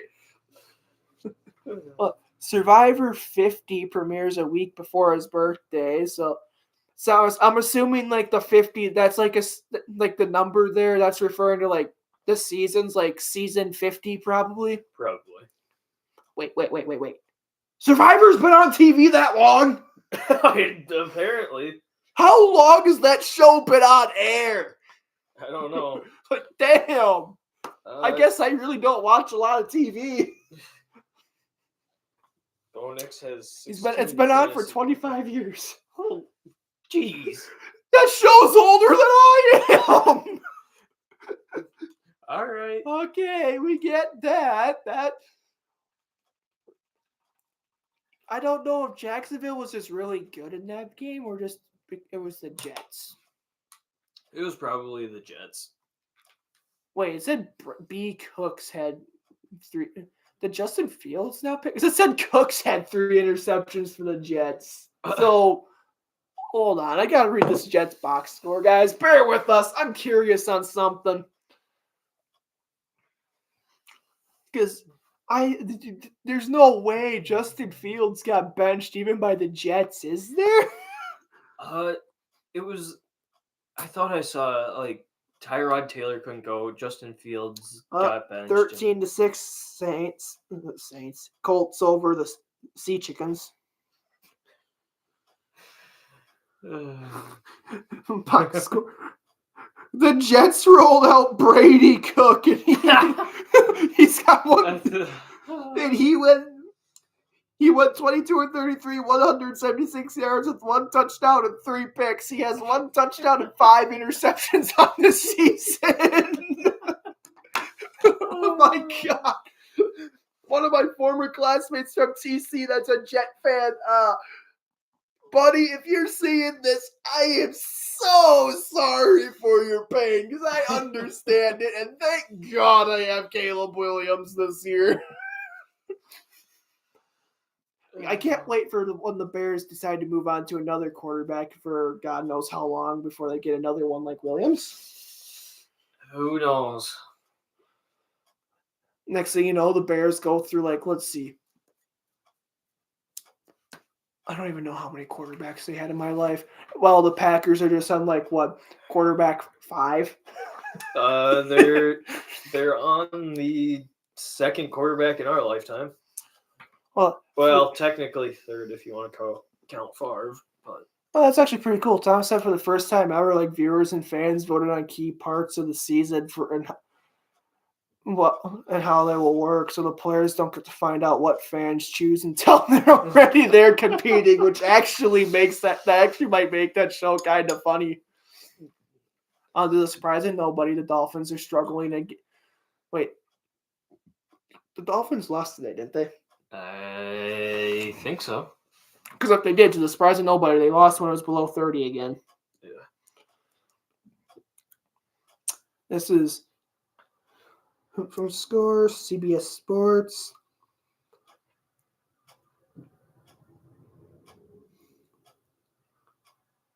Where's the Dolphins score today?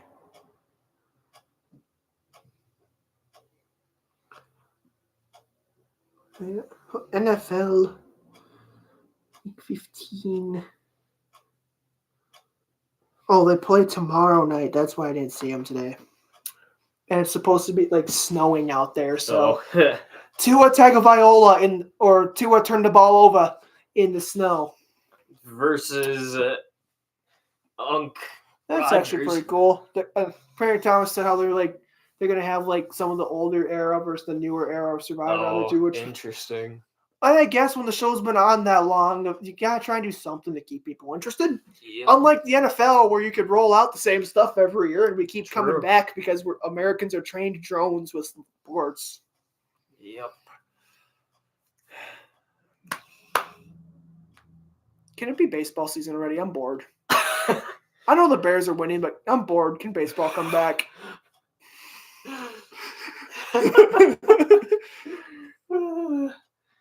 I mean, it would also have to be better weather. And right now up here in the Midwest, we can't see that. Well, in February, the NAIA starts playing, so I can be watching Viterbo baseball on a computer, so... Well, yeah, they're also down south. Oh, no, what's really going to be really funny is I'm pretty sure UWL in, like, I think it's, like, early March is going to be playing baseball somewhere in Illinois, and I'm like, what?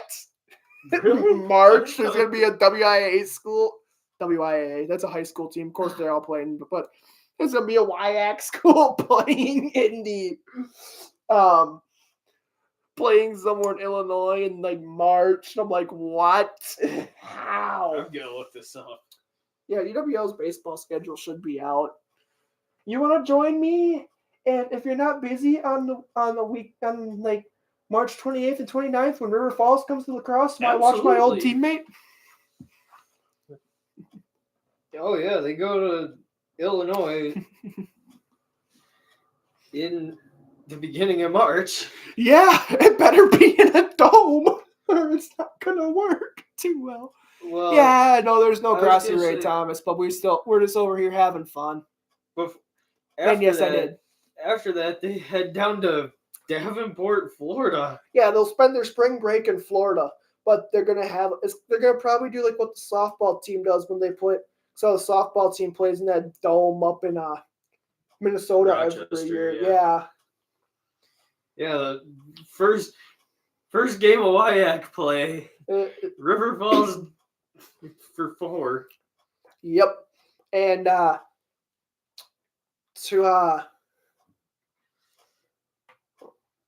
Caden, the middle infielder, pitcher, and occasional outfielder, but it's mostly middle, or he's either our third, but our primary third baseman of the 35ers. Here's to what I'm going to be there watching you. I hope you do good, but I probably shouldn't root against some of the people I'm sitting next to in a classroom either. Actually, you know what? Here's to a good baseball game. Absolutely. I know. Also, go River Falls, make it to the Stag Bowl, and win it. Yes, that too. Since we are still in football season. It's never too early to talk baseball and think baseball. Never. There's never a bad time of year to be thinking baseball, my friend. Though I still don't know what the hell the Brewers were thinking with that Isaac Collins trade. I don't know. Jordan Love, the most career passing yards in the first half as he threw for 215 yards and a touchdown. And yet somehow, some way, it's only 16-14. And now the Packers start with the ball to start the second half, and they will be starting on their own 28, I say? Maybe? Well, Unless he tumbled to the 30. We'll see where the official marking is because it looked like he was rolled after he got brought down, rolled there. John Jennings, 15-yard touchdown reception. So the Niners are destroying the Titans. I mean, are we surprised with that, though? No, we're not. They start at their own 29, so you were right. They marked him down right there. Play action pass. Play action. He had all day on a clean pocket. For nothing. That was Christian Watson and the two defensive backs there with him both going, where is this ball going? Watching it fly over their heads into the end zone like, holy shit, he's got a cannon. Did he shoot that out of a bazooka? I mean, you can't tell me that's what would it surprise you if the DBs looked at Watson when they're watching that fly over all their heads going, did he shoot that thing from a cannon? Like, damn. I think they might have been asking themselves, was that the Swedish chef behind center? Oh, Denver brings the blitz. And just a dump off to the 35. Well, Love had no choice but to get it to his checkoff. Check down. Who is it? Fitzpatrick, because they sent the house there, so he had no choice. I still don't know why they threw the deep ball going for it all on first down. I don't know either. I salute the aggressiveness, though. That was impressive. 3rd and 4. Shotgun formation. Denver looks like they're in a blitz formation. Love drops back, tosses up, and... Your favorite guy broke it up again. Wait. Yup, there it is! There it is! Defensive pass interference. Yup! Yup! Told ya! Okay, that one there on 3rd and 4, the deep ball made sense. Yeah. But the only thing I don't like about pass interference in the NFL is it's wherever the penalty is called is where you get the ball. But high school and college, it's just a 15-yarder. So you could have I'm not shitting you, 50-yard Hail Mary be a defensive pass interference, and you get all 50 of those yards. Yeah. It should only be a 15. There it is. Riley Moss, yep. Most pass interference. So the Packers just got like a 30-yard gain on a penalty on what any other functional football is like 15-yard penalty, but Jacobs with a really nice run into the house for a touchdown. But that was set up based on the whole pass interference, which, again, I don't care what team you root for. There's no reason the pass interference should be a spot of the foul unless it's like you're at the 5-yard line and they commit, it's in the end zone, so then they move you to like the 1 because that's about as close as you can get without physically being in the end zone. I told you it's the 1 weak spot in Denver's defense is one cornerback, and case in point is proven right there. Well, the impressive part is this is only like a 9-point game, so I know, but still,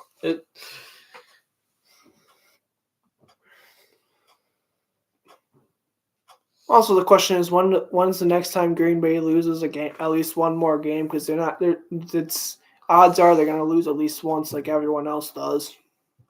Hopefully next week. Yeah, that would be nice, but I don't see that happening, sadly.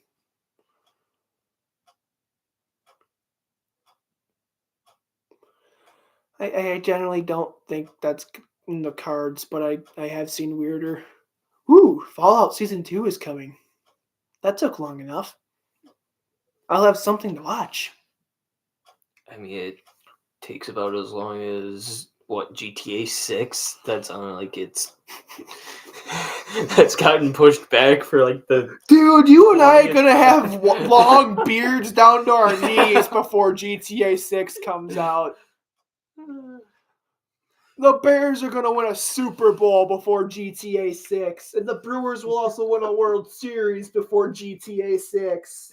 Watch that actually become true.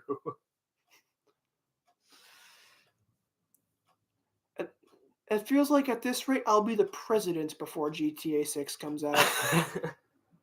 And we all know I'll never be POTUS. I'm not corrupt enough. Yeah, me neither. I also don't have enough money from Big Pharma on those places. Yep. Again, guys, if there are any kids listening, you are learning very valuable lessons about how politics work. They are corrupt and don't care. So now it'll be interesting to see how Denver responds, since it seems like outside of the first possession, like Green Bay's defense really hasn't had an answer for Bo Nix. And when they did, they kind of got in trouble for manhandling the other player. And I'm wording it very nicely. Yep, like I'm you were wording it not nicely. wrong.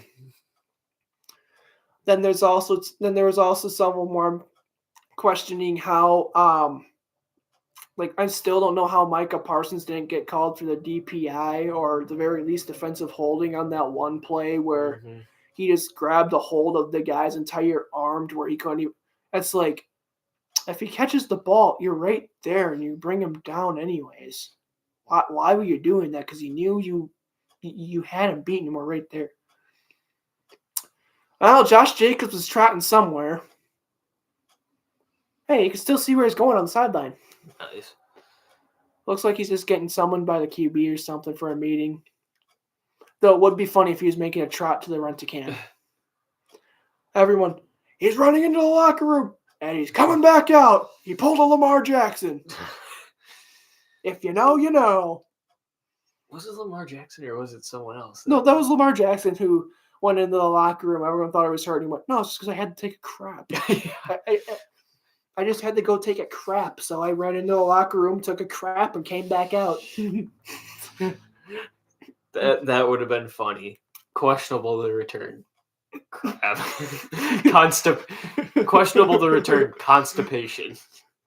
And Harbaugh, I guess you're going to have brown pants the rest of the night, buddy. Bo Nix on the bootleg and throws it out of bounds. He had to get rid of it because Rashawn Gary was right there. Yep. If Gary isn't right there, he probably could have hit the wide open guy. I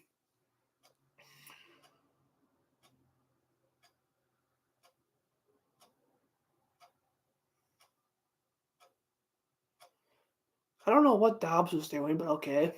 I mean, it worked. He put his hands in the air like he just didn't care, and it worked. That was kind of funny, just putting your hands up like whatever. Yeah. And Denver hands it off, and Harvey gets half a yard. Well, I could see why they were still trying to run it, because Green Bay usually doesn't have much of a run defense. Yeah. But I feel, and maybe this is just me thinking, like, shouldn't you want to run it on first down rather than second down? Because wouldn't that soften up the defense for... Depends on the situation. No, it's 24-20 to Detroit over LA right now. Well, I'll see how this third down goes. This could be a big third down here. Bo Nix drops back to pass, flushed out of the pocket, and incomplete.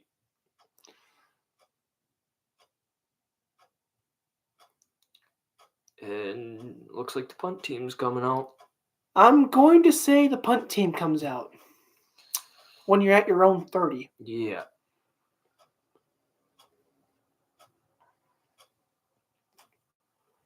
Well, he had no choice because nobody was open. I mean, it also doesn't help when your offensive line just stops blocking. No, that usually doesn't help, and believe me, I know all about terrible offensive line play. It is 13-9 Seattle, Indianapolis.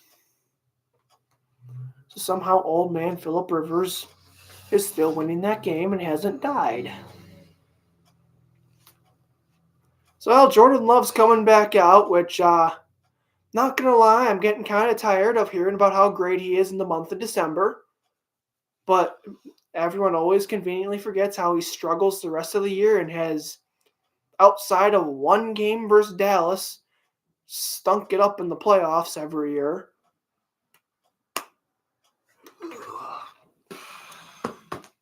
I still hear some Packer fans saying they should have went to this. They should have been playing Detroit in that title game instead of the Niners, and it's like he still would have lost. I was gonna say the Packers technically they just have bad luck against San Fran. I don't exactly know. Well, the last time around, when the first year of Jordan Love, they only lost that game because Matt LaFleur's a dumbass. You had Aaron Jones, and San Francisco couldn't stop the run game. Let's throw the ball 50 times in the fourth quarter. Yeah. And then wonder why I lost when I had to ask my kicker to hit one from the moon. Yeah, it looks like that fantasy matchup's over. I think I'm still doing pretty good in mine for this week. We'll see how I hold up in next week's postseason round 2 with you. Yeah, I don't know. Depends on how my team decides if they want to show up or not. Yeah, that is also very valid. That is very valid here. Jeez. Yeah, the fact that you're projected 164.7. And then there's you trending down at 105. Unfortunately, Stafford. Yeah. Wow. Man, my team has done pretty good. Well, yeah, Travion Henderson. I think I can probably move on from one guy in fantasy. Maybe. I think I just picked once I needed to have a running back for the 1 week he was on the bye, which ironically happened to be the week that the Bears just ran the ball down Philadelphia's throat. God, that was beautiful. So actually, let Green Bay stay the 2 seed.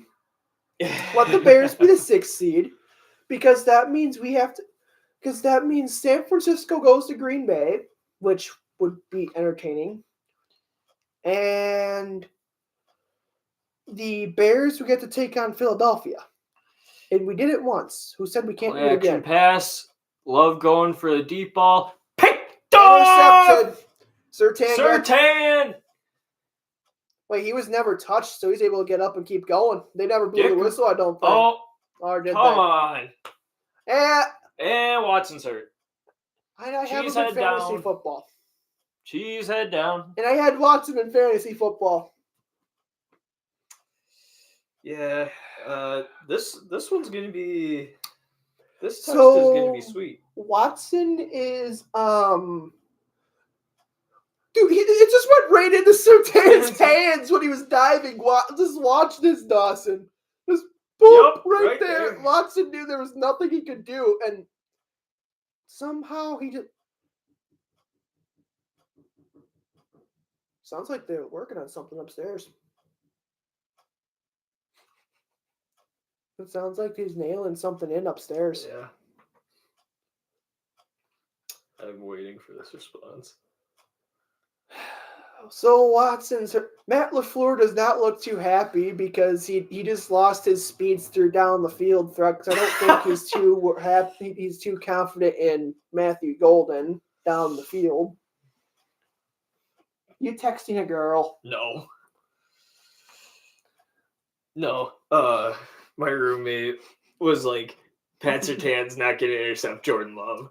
And I was like, PS2, INT told ya. The PlayStation 2 got an interception. That's impressive. I did not know the PlayStation 2 would get a pick. That's That's genuinely impressive that he got picked off by a gaming console from our parents' college years. Like, that is genuinely impressive. And then he's like, scoreboard. I'm just telling you what I told you earlier today.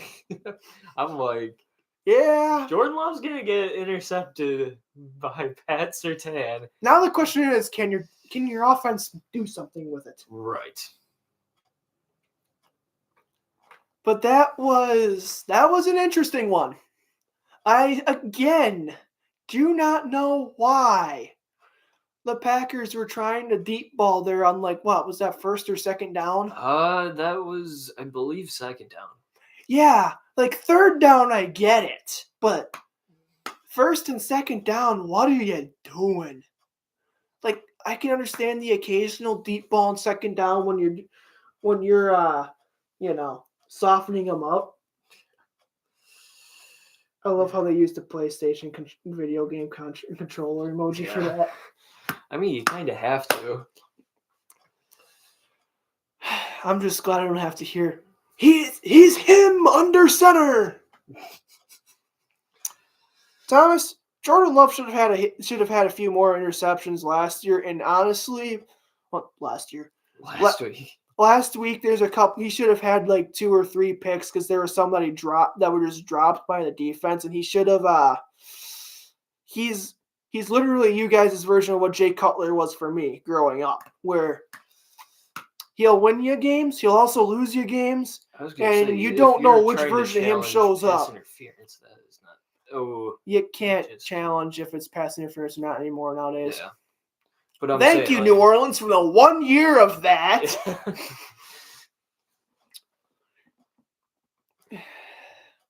Look how much smaller his running back is compared to the lineman. RJ Harvey is tiny. Well, Watson's clearly somewhat okay if he's standing there, moving his arm. I mean, at least he's not in the blue 10. Would it surprise you if he was there during the commercial break? No, it wouldn't have surprised me at all.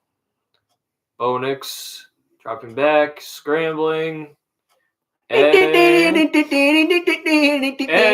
first down, and a little bit more. I decree whatever quarterbacks are doing the scramble drill, we hear clown music of because it'll be absolutely hilarious, especially when they're running away from a defender like Micah Parsons going. When Parsons looks like running like Mr. Incredible and all his gear going. You just hear. Or maybe it's just I got used to scrambling out again. And dump off for another first down. Again. Whenever I see the quarterback scrambling, Watson's going to the locker room, so I don't think he was expecting to see his wide out there at first. Nope. And then Walker's just turned around like, shit. I think the fake also kind of helped him there, yeah. And a pitch to the outside, and Harvey to the 25? No, it's not the 25. Honestly, that's not that bad of a run there, but that was... We're getting our price of admission here, folks. Yep. Because if they get a touchdown on the extra point, that'd make it 23-21, which that field goal is going to be coming in clutch for Green Bay here down the stretch probably. But if we also look at it, Jordan Love's having to throw the ball a lot sooner now after that Tom injury. Yep. Bo Nix drops back, gets the pass off, and another first down. Also, because I'm sure Thomas is in the comments could agree with this here, because I know he's listening to us like a radio broadcast, probably having fun with it. The Packers are a team of two halves, just like Denver. The Packers looked like dominated you in the first half. Yep. They came out of the locker room fairly slow again. just like they did last week against the Bears. Yeah. Until, unfortunately, the very end of the fourth quarter. Yep. Lord, why can't I ever just see my team beat that team multiple times and be happy? Watch, she says, be patient. I am saving something for the playoffs. He saves it for the NFC title game in that stadium, and I'm like, what? All right, 2nd and 8. Shotgun formation, Nick's under center, throws. He caught that. Wow. Touchdown! That thing was Ponies! That thing was a laser. Yeah. He threw a damn laser. Like, that thing was a tactical strike. Like, tactically right in the corner. Okay, maybe saying a tactical strike isn't the right wordage, but damn. That's, at least we're getting a good football game, folks. Yep. We are definitely getting our money's worth. Well, of course we are. It's on the antenna, which means I'm not paying a thing because it's over the air. Every fan in the audience is getting their money's worth. They had a CGI pony run across. Nice. CBS had a CGI 3D pony running across to go to commercial. That's awesome. If only we could be doing something like this for the Brewers in the World Series. If this were a Brewers Twins World Series, Ooh, I'd be having a lot of fun. Unfortunately, no, I don't think many people will be watching that outside of the states of Wisconsin and Minnesota, but no. It couldn't possibly do any worse ratings-wise than that Arizona and Texas Rangers World Series did. Though the people who did not watch that missed out on some really good baseball. Yes, they did. Just like the last 2 years with like Dodgers, Yankees, and Yankees, Blue Jays. If you didn't watch it because of the Dodgers, you missed out on some really good baseball. Can't be Yankees, Blue Jays for the World Series. That's why I said the last 2 years, because people didn't watch it the last 2 years ago because of the Yankees, Dodgers. And then this year they didn't. People, the Dodgers are there, so I'm not watching. It's like you missed out on some really damn good baseball. Do you want your season to be your Christmas to be very merry and snake filled with Anaconda? I don't know. You want to watch a movie of Jack Black fighting a giant snake, running away from it, and trying to lure a giant snake to blow it up? Nope. I'm sure because it's Jack Black, there's going to be 1 or 2 funny jokes in there. Probably. I mean, just look at what he did in the Minecraft movie if you watch that. And pandas!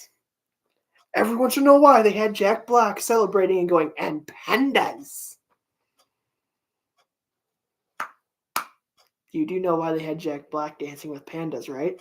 I didn't watch the movie, but I was just... Well, there's a scene where Jack Black is dancing and goes, and pandas! Why was Jack Black excited about having pandas? No clue. The Dragon Warrior. You are the Dragon Warrior, Poe. So he's kung fu fighting. The fact that was just casually on camera, too. Oh, man. And I'm just glad you're keeping this PG for family programming. Oh, man. And here it is. Denver kicks it. The Cheeseheads. That's a solid return to about the 32-yard line. So Jordan Love coming out after a interception that I kind of figured this would happen eventually with as much as he throws off the back foot. Like, that's one thing Green Bay's never been able to get him to stop doing. Watson's holding his like collarbone shoulder area, which is never good. Yeah. Guess it's time for me to go find another receiver in fantasy on Tuesday. Or, well, Wednesday, because Tuesday's the whole waiver thing where I have to sit and wait even longer. And That run went nowhere. No, I it got didn't go nowhere. It went backwards. So he got stuffed. Pretty much. Field goal, touchdown, touchdown. Interception on the first play. It was the first play on their own 19, so a first down, and they went for the home run ball. The fact that they only have had 6 possessions is actually kind of crazy. Yeah. And they've had 2 plays for negative yards to Denver's 0. This is honestly insane. Jordan Love. It's either a false start or delay a game with the way that the Denver defense is celebrating. False start. There's a cha-cha. George Kittle with a 1-yard touchdown reception. So the Niners are continuing to absolutely dismantle Tennessee 31-10. I was going to say, what did you think about George Kittle being on the Pat McAfee show and the whole pizza? Honestly, I haven't seen it because I don't pay attention to the Pat McAfee show. And I think the McAfee show is just kind of a gimmicky joke. We'll watch it when we're not on air so we don't get in trouble for copyright reasons. True. Okay. I don't want to deal with that drama. Makes sense. Jordan Love standing alone under center. They're doing 5 wide, let it fly. And it flies, but out of bounds. They did what Mike McCarthy loved doing. 5 wide, let it fly. 3rd and 12. An obvious passing down. Oh, no, we're going to run it up the gut with the fullback as the big D tackle. We're going to have William Perry running up the middle. Now what NFL team do you think would actually be dumb enough to do that? We watched them today. And they got murdered by the Bears. Yep. Well, if Aaron Glenn wasn't coaching, I'd probably also say the Love scampering. And first down. And then some. I would also say it would be the Jets if Aaron Glenn wasn't coaching. I would say just about any of the dysfunctional teams that are always picking the top 5 to top 10 every year. Okay, if the D lineman doesn't trip and like if you see there, like when he's having to move backwards to reach at him, if he doesn't lose his footing moving backwards, he probably could have, or when Satan tripped, one of those 2 things there, it would have been a 4th down, but that was actually a pretty good run by Jordan Love there. Jordan Love drops back, throws off his back foot again, and incomplete. He was looking for Musgrove there, it looked like, and number 6 of the Rumble Ponies. And no, not the baseball team. Oh, local? Local 2?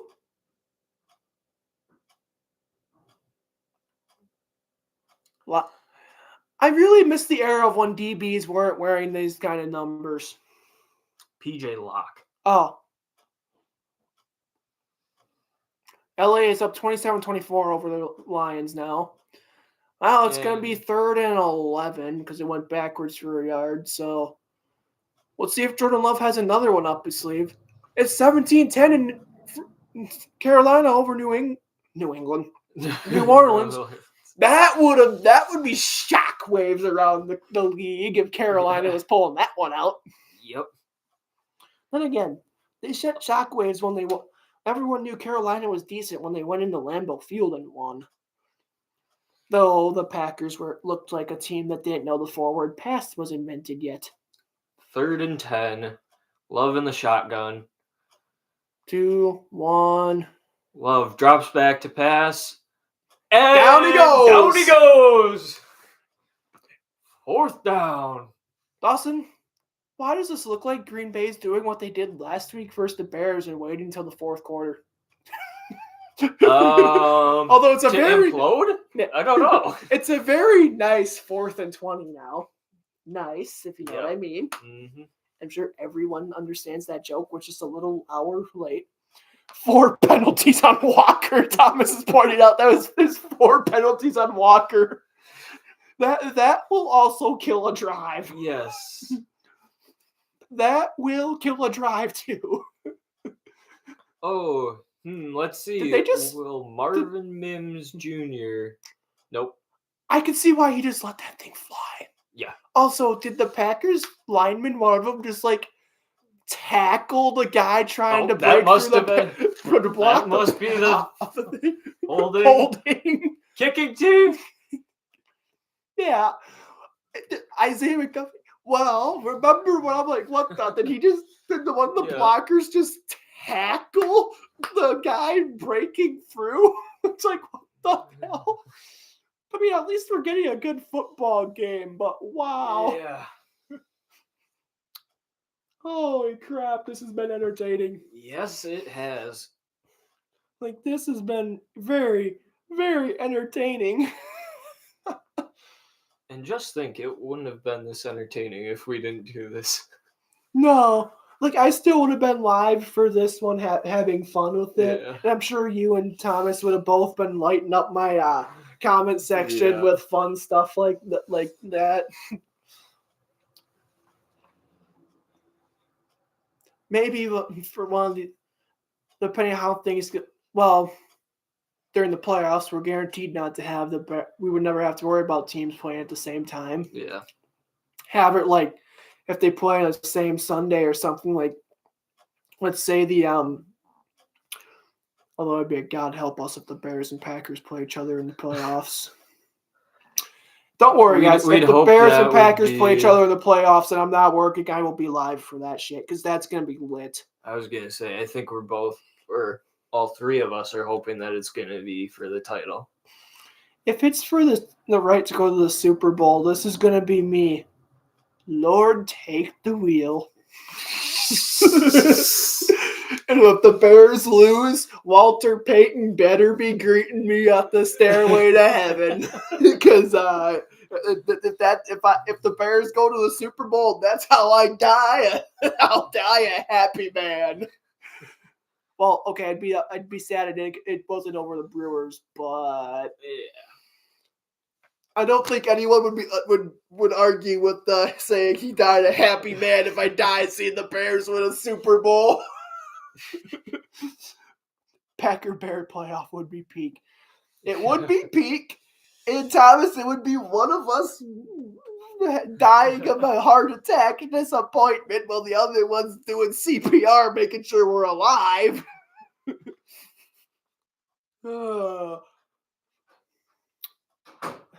Like, holy crap, that would be... Though I don't think we're going to get a Bear-Packer playoff game. So we are coming back, which I think Thomas is sitting here watching us, praying that the defense holds. And we'll see what happens to play. Nick's scrambling, that handoff went absolutely nowhere. He is stuffed for a loss of at least 2, 3, maybe 4. Anywhere between 2 to 4 yards. We'll see the official marking. There's cutting in it is 27-24 LA over Detroit. And I think it is a loss of 3. LA clinches a playoff berth with a win. I am waiting to hear the words the Bears clinch a playoff berth with their win. Knicks 2nd and 13. Shotgun formation under center. He's scrambling. He's running. Parsons chases him. He throws it away and should have been an interception, but it got dropped. McKinney dropped an interception right off the 2-9. That is not good. That was really embarrassing. What's even worse is the WIC legend literally pushed Parsons off the blocker towards where his quarterback was running, which is also not good. That is not good at all. That's also funny, though, watching the lineman push the defender off of the other lineman towards where your quarterback's going. Yeah, you should be pushing him towards away from the quarterback. So next, 3rd and 13, running, throws. To Evan Ingram, and... Did he get a first down out of that? I don't know. I think he's short, personally. Did he? Uh, If he's short, it's not by much. That is, they're trying to figure it out because it looks like he was over top of the guy. Like, let's see the replay. He's, his butt cheek is like literally a half yard short, not even. Short. But that first, due to the buttocks. But that first angle we saw, you could not tell right away because the angle they had before the replay with overhead where you could see it looks like he was on top of the guy being rolling. Fourth and one. And they were just trying to do the hard count. Yeah. If it was the other side of the 50, I could see it.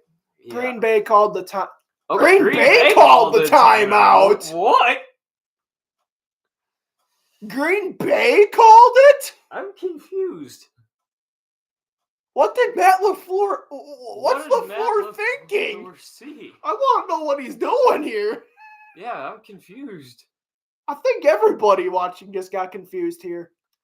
Like, the only people not watching this game are Lions and Ram fans watching the game on Fox. Yeah.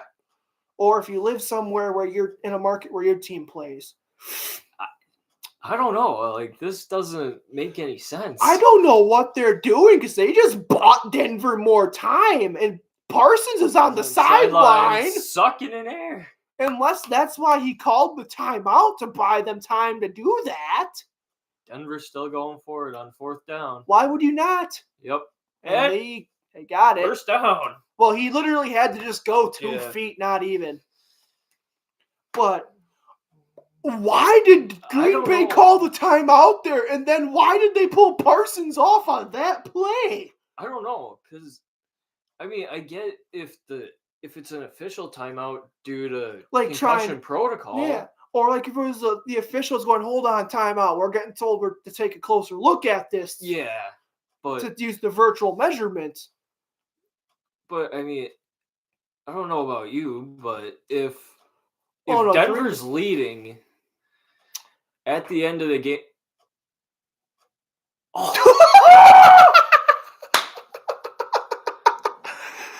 McKinney almost has the pick, and then it goes straight in and out of the Broncos player's hands, too. Watch, that would have been. Also, I don't, again. Yeah, why are we going? Off the hands and then out of his hands. Again, it's first down. Why were we going for the home run ball on first down? I mean, he's wide open. You don't see anyone until McKinney just busts his butt over there. I wouldn't exactly say he was wide open when McKinney was able to get his hands on that ball. Well, I'm saying, like, even before, like, you saw in that frame, no one was around him. I think that's why. Bo Nix, play action, tosses it, first down. Quick, someone make sure Thomas is still breathing because the Green Bay Packers are literally doing to him what they did last week versus the Bears, and that's not going to exactly be a recipe for success in January with the postseason because I'll say if the Packers miss the playoffs this year, that's actually going to be a surprise. Very much so. That would actually be the whole world going, what the hell happened here? Mm-hmm. Okay, 17-22, 213, and 3 TDs. If they lose, it's not his fault.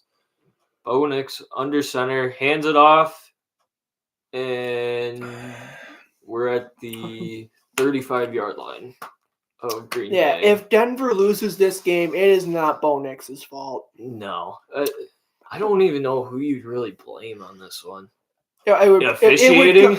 If they lose, it will mean the defense isn't able to get one more stop. Which means it would be like, okay, you would hit, like, if one of your, let's say Moss gets burned again, that you can blame him for getting burned. But overall, this is kind of one of those games where it's like, I don't really think you can blame anybody if you lose this game. I mean, there's only... Packer fans better pray Walker gets up. He's signaling someone to come over. I mean, I feel like there are... The injuries are starting to mount up on the Packers. Is it 6 or 8? I feel like there's either 6 or 8 people you can blame for Denver losing. Well, yeah, just like Green Bay, if they lose this game, it's like, well, who are we supposed to blame? Because we checked every single box on what you're supposed to do. Either way, I'm guessing each team can blame 6 to 8 people if they in lose. zebra costumes. I was gonna say if whoever loses this game, the head coach will have no one to blame but looking in the mirror. Yeah. Like if Green Bay loses, LaFleur looks in the mirror and says, "I have to say it's my fault." But I mean, How did Bo Nix get a? I don't How know. many missed tackles were there I on don't that know. play? But are you sure? Oh In- shit! Parsons down. Shit! Jesus down. Holy shit! Parsons is down and he's holding his knee.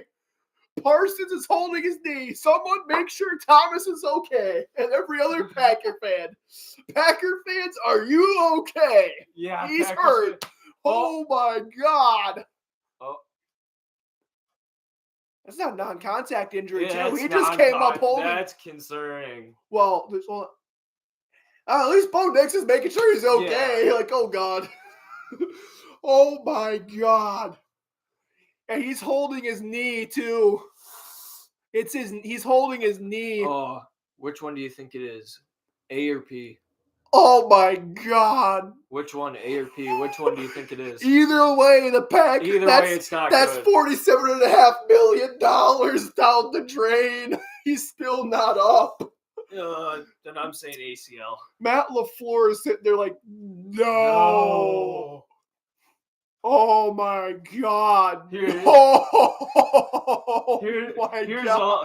all of the Packers fans.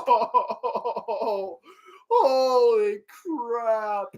Everyone, I'm a Bear fan. I'm taking my hat off for a moment of silence because that is.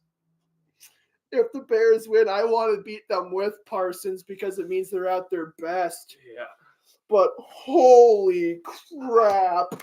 Why do I have a gut feeling it's his ACL? You could look at how many people are that he's not up. His helmet's off. Well, it's one of two. I feel like it's either his AC or his PC. And yes, the reason I know this is because I was in anatomy and physiology. I took A&P 1 at TC, and I can tell it's not good. Either way, it's not good. Okay, what does another Packers fan have to say? Well, we'll find out. Quick! Go to Twitter! Go to Twitter! Pull up Packers Twitter, everybody! But keep the stream on at the same time. Yeah. It's either his ACL or MCL, but I'm going to say based on how he was on that non-contact, it's got to be the ACL. Which that's not good. It's either his ACL or MCL based on the looks of that. Micah Parsons is currently down.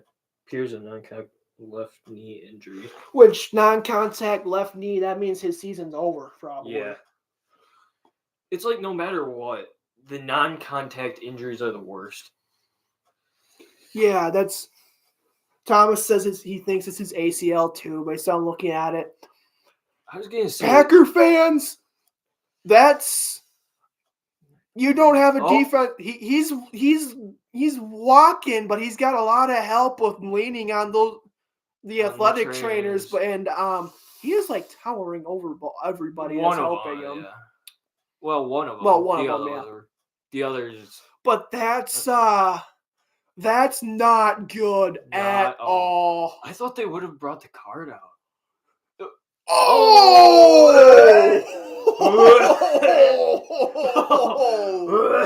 Yeah, his season's done based on that replay. Hey, respect from Surtain, though.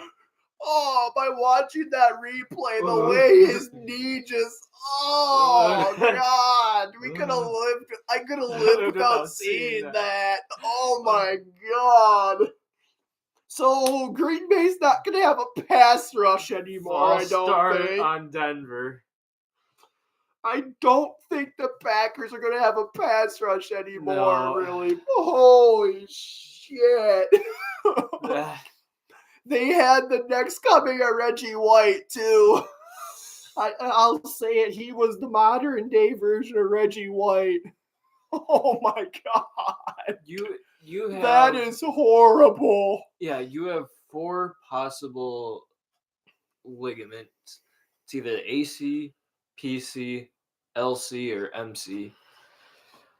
And it's whichever one it is, it's not good. Yeah. Well, they were able to break through there, but it looked like the Broncos line really didn't do much for them either. Yeah, I think that. Now, when we might go have to the been halftime, I'm going to say the floor is yours. Wait, halftime. You know what I end of the mean. quarter. Everyone knows what I mean here. It's That's just they just left uncovered. The Packers sent more guys than you had blockers. You only had 5 blockers, and they sent 6, 7 guys. Sorry, we had to. When they send like 6 to 8 guys and you only have 5 blockers, that's gonna happen. Bo Nix drops back, steps up in the pocket, fires down, touchdown! And it is obvious the Packers don't have a pass rush anymore. Oh my God. I am so sorry, Packer fans.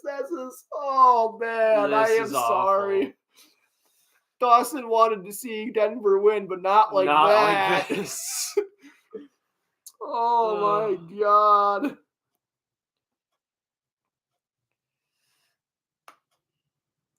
Let's see what my friend Jimmy says. Because he's if he's watching it. Of course he's watching it. It's the Packers. Why would he not? Are they going for 2 instead of taking the extra point? Looks like it. Well, I can see why, because a 28-23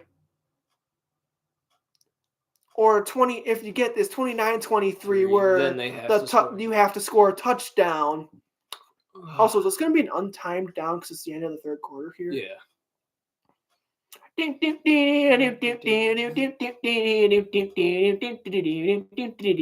the hell is that? Why did we run it? You should have just kicked the extra points. That is also saying we don't think your offense is going to be able to respond. I don't know. I wouldn't be surprised if the Packers do respond. Okay, and even if they do, the Packers don't have a pass rush anymore. Yeah. Let's see how many. Holy! Let's see what you get. 33. Why am I not surprised you had both? But then Trevor Lawrence 54. Hey, 54 is a beautiful number, especially on a football jersey. Especially on a navy blue football jersey. Well, Hey, the floor is yours. All right. Well, this game took a turn for the worse due to the fact that we know we don't want to see injuries to any player, but especially for a big name player, if you see an injury that is significant, like an ACL, PCL, LCL, it could be career ending, but for sure it's season ending, and sometimes players aren't the same after the injury. So hopefully Parsons, whatever it is, hopefully it's a speedy recovery for him, and hopefully we see him back to playing next year, but can't promise that he will. It might be mid-season. Who knows? Let's look at Packers Twitter, see if they have an update on Parsons' injury.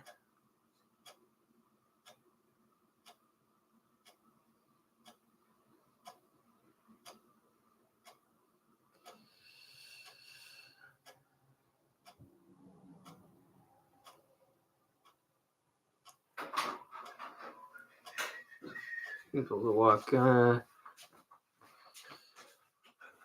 All right, let's see how all the Packer fans we know are holding up on social media.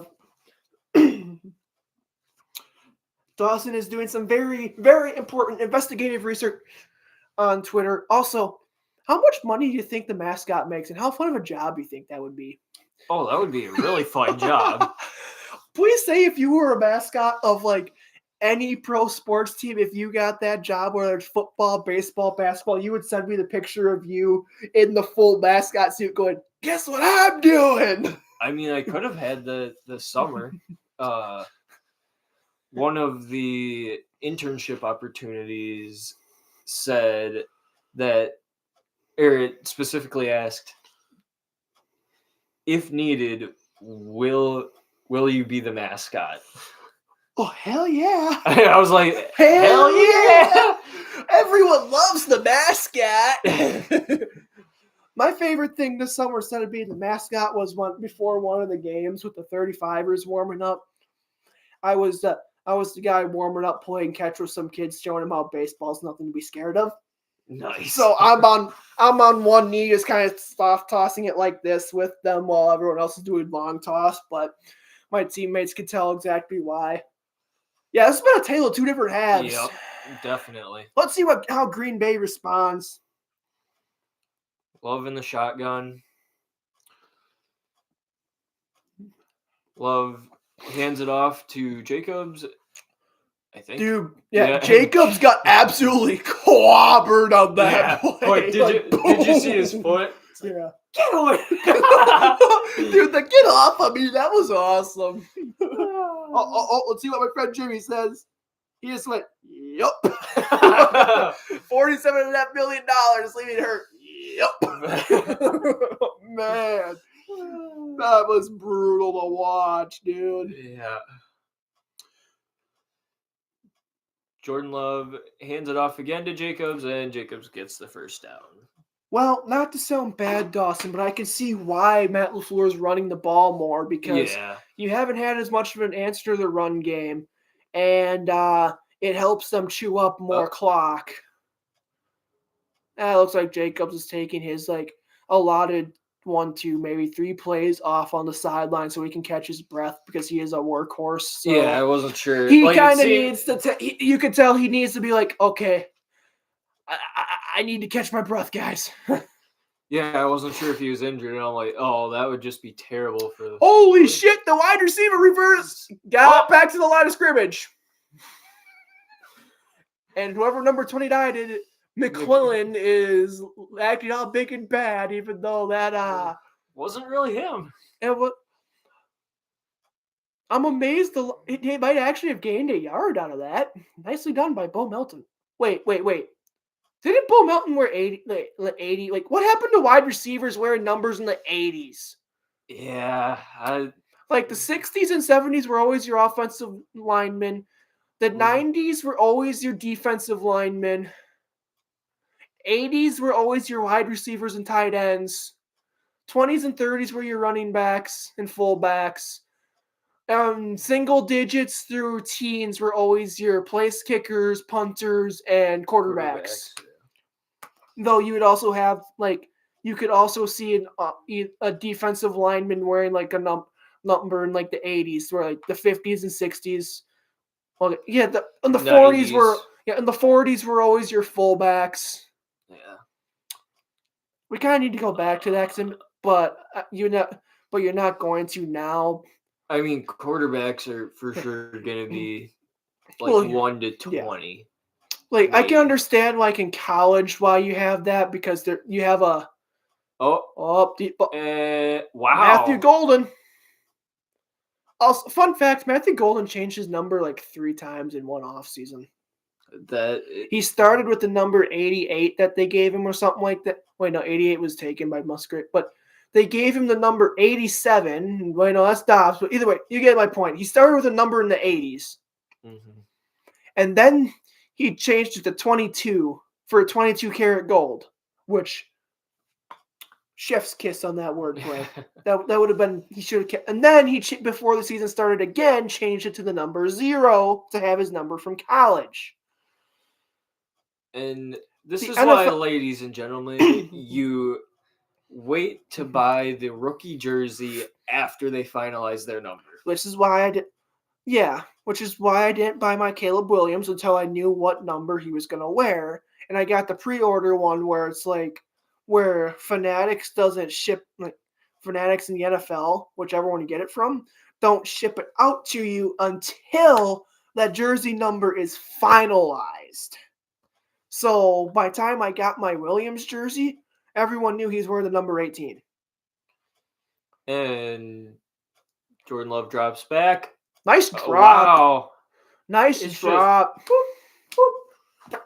That was that should he put it where only his guy had it. Yeah. That was all Fitzpatrick's fault.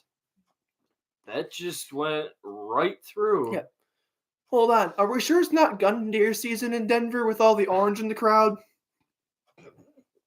Are we sure it's not gun deer season with all that orange? It is not. Also, I'm surprised the Packers don't do a promo every year around when they have a home game the weekend of gun deer season. Yeah. When the entire crowd is wearing orange. Yeah. Like, obviously the Packers won't wear an orange jersey or anything, but, like, they probably could, like, and no one would question them if they came out with, like, woodland camo type uniforms as an alternate for it with, like, their helmets or something. Didn't they have, like, a camo something or other for... It was always, like, a alternate you could buy that they never wore. You know, like those retail-only alternate jerseys? It was one of those type deals. But I know for sure they had, like, the... The kick is up and good. It is 26-27, and we'll see what Green Bay's defense looks like without Parsons for this drive. Again, this is still going to, even without Parsons, this is going to be heart attack special. Yeah. No matter which side you're on. That was just brutal to watch. When CBS showed the replay, I was like, ooh. Yeah. Let's see what my friend Emily says about this on the Parsons injury. Just no in all caps, which honestly is about right.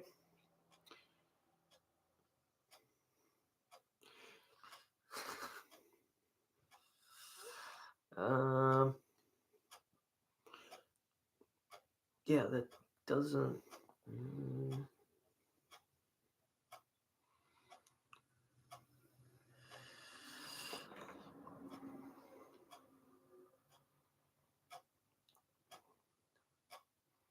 Questionable to return.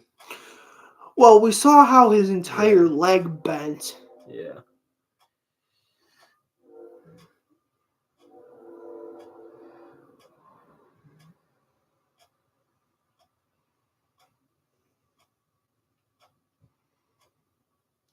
Watson's out for the rest of the game, apparently.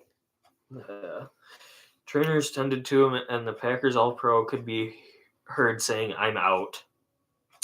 That's not good. If they could hear him saying, "I'm out," that means Parsons went. It's not good, guys. You'll see me next year, but it's not good. I was gonna say, did you? So if that was in Green Bay, they would be hauling his ass to Amplify or Bellin really, really quick. Like, he would be on a thing to Bellin, which I think is Amplify now. I don't know how it works. I just know Gunderson and Bellin are a part of Amplify merger thing. I don't know what the sign says up there. But either way, you guys get the point. They would have had him there within the snap of a finger, which means if he's saying "I'm out," was holding his knee like that, and the way we watched his leg bend on TV, he's at whatever hospital the Broncos send them to right now getting looked at. Like, they have a miniature hospital basically in the damn locker rooms, it seems. So he's in a de facto emergency room determining if he has to go to an actual emergency room. Which I wouldn't be surprised after that injury if you are going to the emergency room. Yeah. Wait. Do the Packers stocking caps, did that have Keyshawn Nixon's name sewn into the stocking cap? If so, that's cool. That's actually pretty cool if they do that. And I'd look at it and go, does this mean I get to keep the hat when I'm done? So I have to, as a keepsake, to remember playing for this team? Especially if I'm a early. Bills out. Bills came back to outlast Patriots. Third straight win. Jaguars dominated. Dude, the Jaguars. Cleveland, I would still say that trade for Travis Hunter was a good trade with the Jags. Ravens crushed the Bengals 7-7 on the year, so they're not dead yet. Chargers top Chiefs. KC eliminated from playoffs for the first time in 10 years. Oh my God, I was in middle school, I think. Yeah, me too. Oh my God. Bo Nix drops back, and I'm surprised that McDuffie, when it was like that, didn't try and make a diving effort backwards to try and catch the ball and just let it hit the turf. Yeah. Like, in the situation you're in right now, I don't know how they didn't just go. New Orleans and Carolina are tied at 17. Seattle's beating the Grandpa 15-13, so they got nothing but field goals out there, it seems. Seems like it. Outside of the one ancient touchdown pass. Yep. It's actually, Bo Nix has 4 TD passes for 7 incompletions. That's not compared to 7 incompletions. That's not bad. Bo Nix throws to none other than Cortland Sutton for a first down. I don't know why you were questioning who he was throwing it to on that one, though. Jordan Love is sitting there going, please, God, say that Parsons was okay. I think everyone, no matter which side of the field you're on, it's like... So, not to sound bad, is this going to be kind of like how Green Bay going to deal? They're going to be dealing with like what Detroit did last year, where they did everything they had to be king of the hill, basically, but then injuries said, I think, differently. Maybe. Because if Parsons is done, that just took their Super Bowl odds and shot it in the foot. Yep. Parsons was I'm putting you over the top, and he was the kind of game wrecker up the middle or edge rusher, wherever you put him to change it, and would win you those games late. Case in point, Detroit on Thanksgiving. He single-handedly was a wrecking ball late on that entire last possession. On the bright side, Corey Walker's up and moving. Corey Walker is going to have to fill that void as the linebacker now. Yep. Which is sad when you're asking a linebacker to fill the edge rusher's void, but... Yeah. Also, why can't we have linebackers wearing 54 again and 55 type numbers? Like, McDuffie's wearing a traditional linebacker number at 56. Nick's in the shotgun. He's in the gun! Nix has a shotgun! Wait, Drops back. Chucks it. And incomplete. Intended for Sutton. But don't worry, the defensive back's going to act all big and bad when there's really nothing he was able to do. Right. Because every defensive back does that for some ungodly reason. Yeah. I mean, okay, maybe if he doesn't hit him like that, Sutton probably never would have caught that ball anyway. But no. McDuffie, all he was doing was ensuring that it doesn't get caught. Yeah. Denver takes a timeout, which means they're contemplating between kicking it and going for it. Well, where do they have the football? Right, and that's why I'm saying they're debating between. Because right now, your defense... Holy, the Dolphins are still in the hunt. Yeah. Yeah. I still don't get why the Colts brought back Phillip Rivers. Other than desperate times, desperate measures. Because they're not... This is going to determine the game for Green Bay, basically. And Jordan Love knows it, and if they can get this stand or not.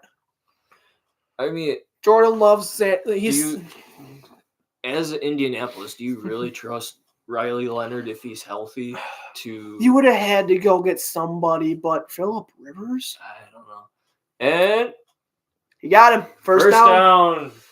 Jordan Love's now standing there going, damn it. Because Jordan Love knew that position, that was the game.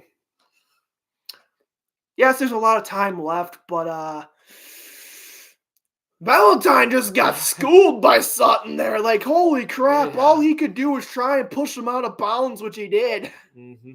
Cortland Sutton, 7 receptions for 113 yards and 1 touchdown. Good thing I'm not facing him in fantasy.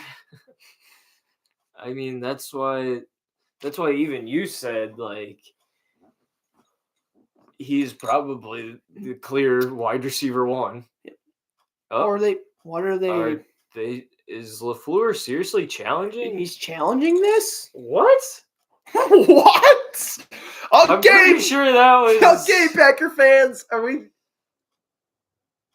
1, 2, and then out of bounds. I'm confused. Packer fans, I think Matt LaFleur is drunk.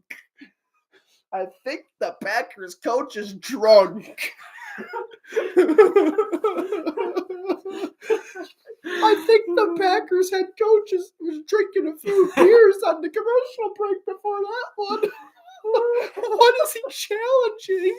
I don't know. Or is he saying fuck it, desperate times, desperate measures as well? Jesus Christ. What is he challenging?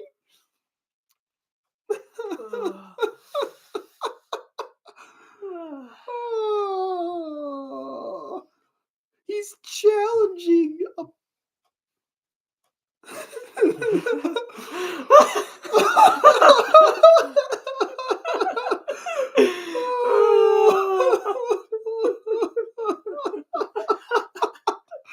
Unless he's hoping that they're saying the ground broke it up for them on the sideline when he was already well out of bounds.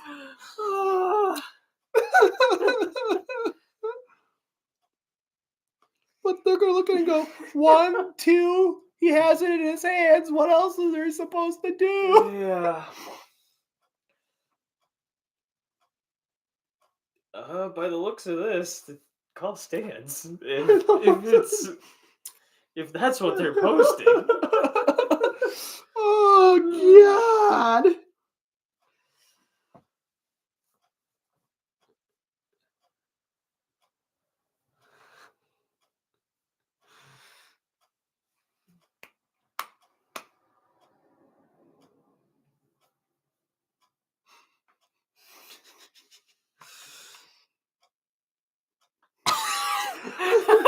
Ladies and gentlemen, I seriously think Matt LaFleur is drunk. Well, I don't think it looks like we don't have anyone in here at the moment, but oh God. Hold on, they're coming back. Wait.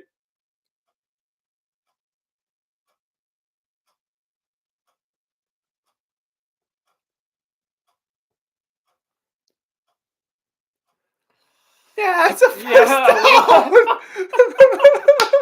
I don't know what the hell he was challenging, but now he only has 1 timeout left in this kind of game.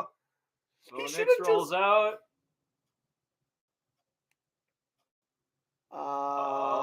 You can't call that a fumble because he never. But at the same time, how did Van Ness not get one of those like 4 white jerseys not grab it when it's right there? Well, if you saw it, it went right off the dome of... And then when he turned the dome, it went right off again. And he's like, oh yeah, there it goes on the ground. But yeah, I think Matt LaFleur was drunk on that call when he tried to challenge it. Bonix under center, hands it off to Harvey, and... Happy Harvey Day. You guess so. Rugby scrum! Yeah. Do you know what I'm referencing when I said Happy Harvey Day? No. The Dark Knight, the New York Mets, Matt Harvey. The Dark Knight Rises. Mm-hmm. Dude, he really fell off Every a cliff. 5th day, the Dark Knight rose. He really fell off a cliff, sadly. Yeah, this has been one hell of a football game, but red zone offense, that's what's killing the Packers is the red zone. They only capitalized with 1 TD. The rest of the time was a field goal. Yeah.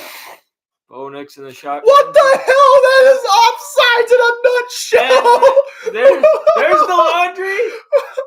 Oh, the laundry's on the ground because you saw the Packers guy come in how late and clearly on the wrong side of the line of scrimmage. Oh. And I think there's another cheesehead down. There's LaFleur's another like, you're kidding me. There's another cheesehead down. No laundry allegedly. Oh no, the laundry. You can see the laundry on the ground when he was running in because there it is. There's say the laundry was thrown because you saw how far. LA 41, Detroit 27. Wow. The Rams really pulled away in the second half. Yeah. But offsides. That was the easiest offsides they'll ever call in their life. I'm betting you there's a screenshot of how bad that one is for a meme somewhere now. Sorry, offside. Because look at this shit. Oh, they could have said 12 men on the field if they wanted to. Look at how far offsides he is running into the field. Ooh, Indianapolis 16, Seattle 15 with 50 some odd seconds to go. Interesting. The old man did it. Wait, we have to wait for the score to go final. True, but I can see why Matt LaFleur is like, why did you do this? And pitch to the outside. Touchdown. Did I see laundry? I don't think I did. There's none there. But now the question is, what did his knee hit at the 1 yard line before he got through? So, with the way replay is now, I can see why they put their two hands in the air like this, saying touchdown, just to verify. Because let's see where his knee is right here. And but the ball's across the pylon first, so he broke the plane. Broke the plane for a touchdown. That was 25 seconds to go. Seattle has the ball. 16-15 Indianapolis. And Detroit pretty much lost. Imagine that, losing to old Grandpa. Grandpa won! My grandpa won an NFL game! The first time. Amon-Ra St. Brown has 27 points in fantasy. Bo Nix is at 35 right now. A 60-yarder?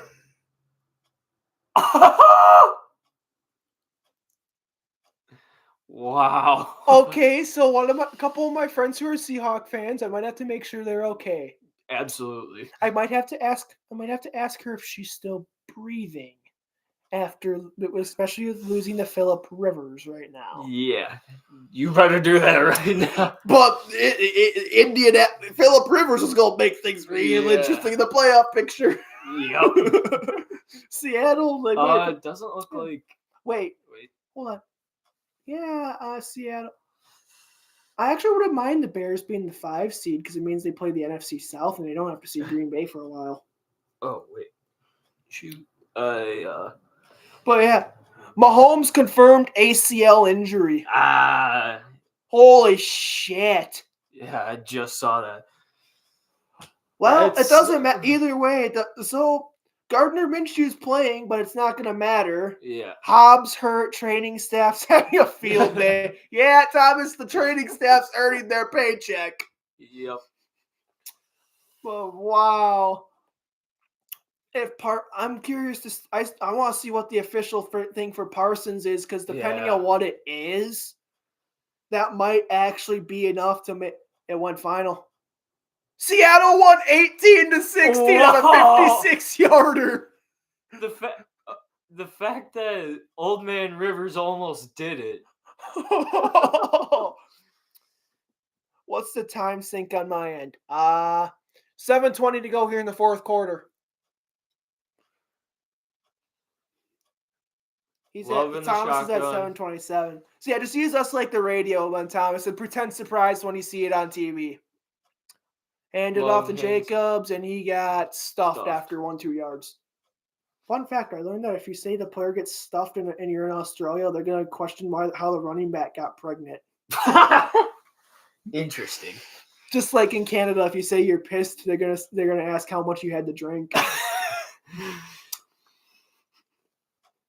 Where'd you find that out? I learned this in one of my classes. Nice. Hey, at least some courses are teaching you. By the way, how many drinks have I had? Thomas, let's just say not your father's root beer goes down really smoothly, and I have one left from the 6-pack, so Dawson's sleeping on the couch. Love drops back, throws. Intercepted! Right in and out of the hands of Donatavian Wicks. And they were saying he was down. Well, of course they were. Wicks was like all over him on it. Yeah. But I mean, if it was like the last one, it wasn't.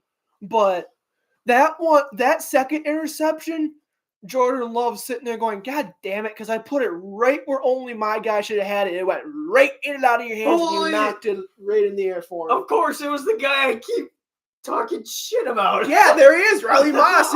He got the pick. He did his job when he saw when he saw Wicks put it airborne like that. He said, "Thank you, that thing's mine." Yeah, I think the Parsons injury just completely deflated the Green Bay Packers balloon. That Bear-Packer game's going to be interesting. Yeah. His second career interception, first one of the season. This Bear-Packer game's going to get real interesting next week.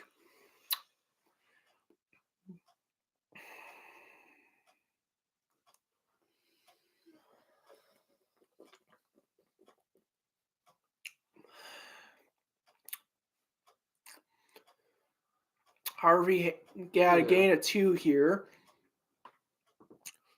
Thomas says no, realizing that it's looking like Green Bay's going to fall to 9-4-1, which that's still the division lead technically. Which is honestly pathetic that 9-4-1 is going to be deemed better than 10-4. But Detroit 33, LA 41. Detroit making a comeback, maybe. Just saw the INT. Yeah, Thomas, it was which means you saw it went. It was Jordan Love put it right in the breadbasket for his guy, and he couldn't hold on to it. Thomas, if you had Micah Parsons on your defensive front, I would say you got a chance. But without Parsons, you have no defense. Score one final. Seattle won. I kind of figured they would when there was 18 ticks of the clock left when they, because you really think Phillip Rivers has the ability to throw a Hail Mary anymore? Yeah. But that would literally went right in and out of the hands of Wicks. He should have, Wicks should have caught that football. I will say that Donatavian Wicks should have held on to that football. Green Bay should, this was winning the turnover battle is one of the biggest. Had some Vaseline on the hands or something. No, he had something. And Bo Nix tried to throw an interception to 24 of the Packers defense, and the man decided to just let it go off his hand into the turf. Yeah. Jordan Love is 21 of 32, 259 yards with a touchdown and 2 interceptions. But the bigger story of the game is Parsons leaving the game in the third quarter with that injury, overshadowing every other story from this game. I feel like Watson could have also fallen under that, just the injury. Is 24, Thomas, you're a Packer guy, is 24 Valentine or Ballantyne on the Packers roster? Hey, someone's helmet came flying off. Ooh. Oh, even the chin strap came off the damn thing. Wow. So he's going to have to spend a play on the sideline now. Yeah. Good throw, but I agree. He should have caught it. You're going to go into Greed and go post-game show, Bill. No, I think the most Dawson and I are going to do is we might put that on the background a little bit just to hear what Bill has to say about how,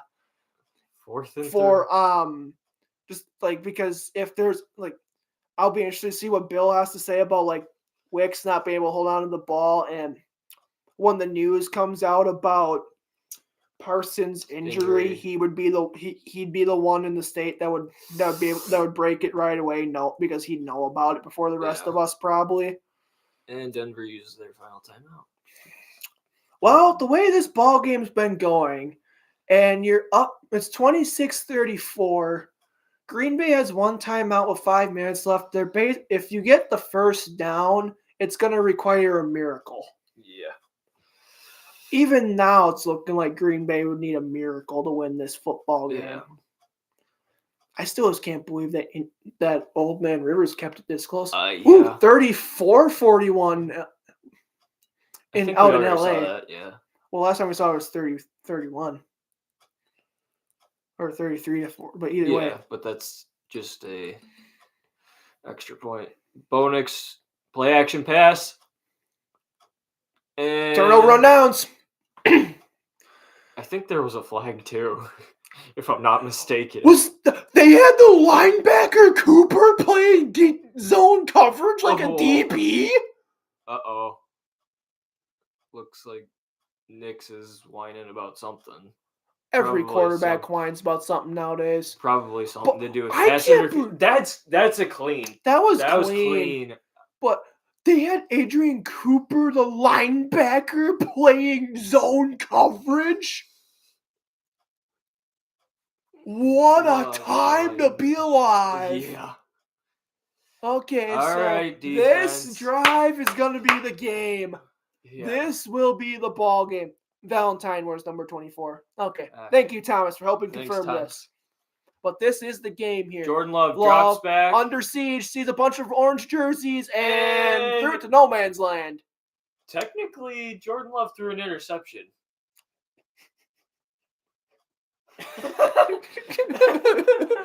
I'm pretty sure. Yes, but it doesn't count when you're standing on the sideline holding a clipboard.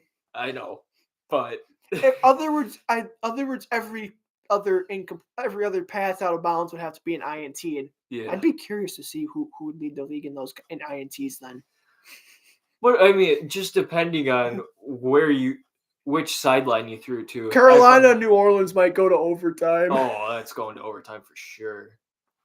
And way to break out of that tackle, but jeez, an arm tackle.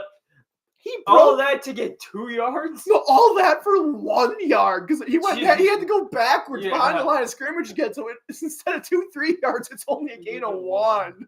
So he did all that for 1 yard. The good news is he went out of bounds to stop the clock. Yeah. Green Bay is 5 of 10 on third down today. Their average yards is 6.9. Nice. And this third down will determine quite a bit. They have 3. Love in the gun. 2. Love drops back to pass. And a first down pass to Matthew Golden.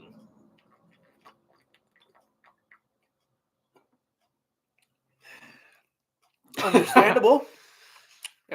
He is a really good. I mean, I don't blame Moss for playing zone, but. Well, yeah, because they're trying. Or they told him play zone because you're trying to eliminate the deep pass here. Yeah. 37-24 New Orleans. New Orleans 20, Carolina 17. God, the NFC South is a shit show.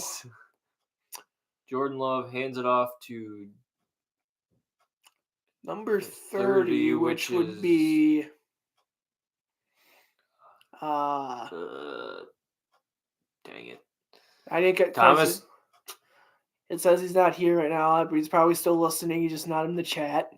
I think 30 is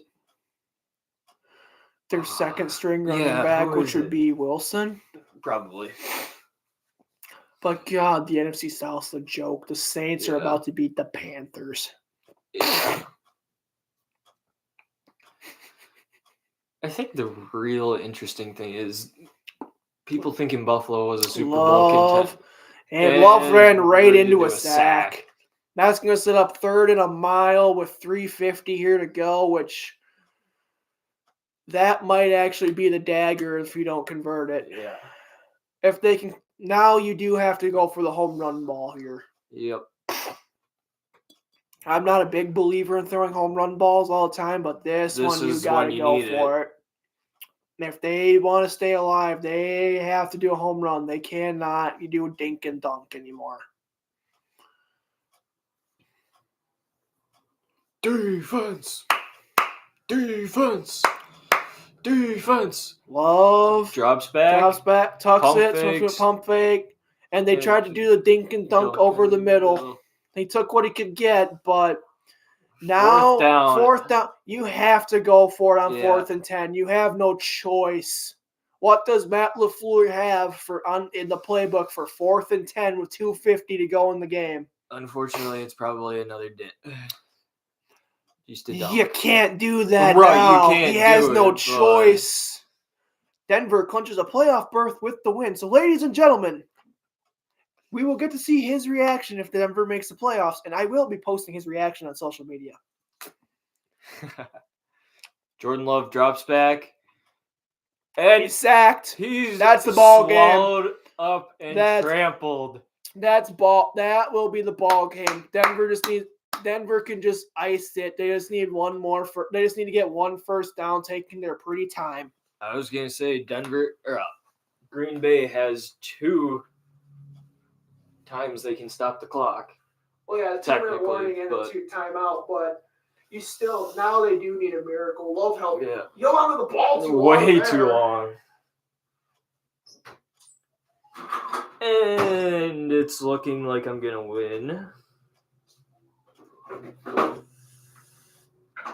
Let's see, how is first place doing? That's concerning. So today was a good day to be wearing blue and orange, it seems. It's always a good day to be wearing 35ers blue. Yeah. I don't know why Carl Brooks, the Packers guy, was jumping up thinking it's going to be a pass in this situation. I don't know. Matt LaFleur has no choice but to burn his final timeout. He could still have one final timeout to use in his pocket if he didn't have that really, really, really horrible challenge. Yep. Steelers-Lions, who do you have in that one?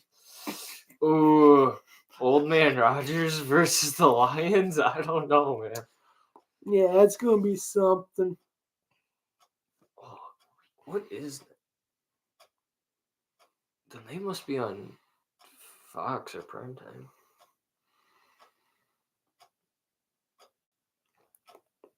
Why do I not know?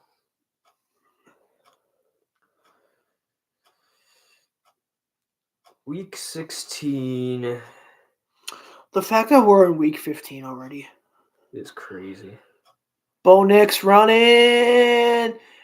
Lunge past the last scrimmage, and he had I think the man literally just jumped for 4 yards somehow. Oh, they're going to be on Fox. Thomas says that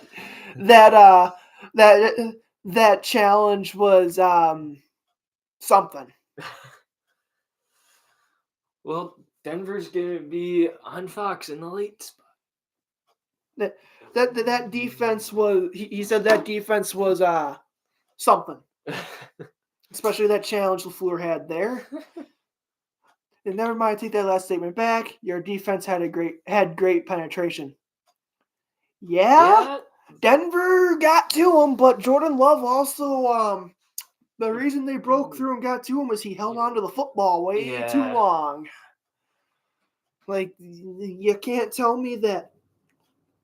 But now I know what injuries are always a part of the game, but you can't, especially with the Parsons, but it's trade was putting them that Parsons trade's going to break a lot of things for him, but that Zach Tom trade, wow. Injury. That Zach Tom injury.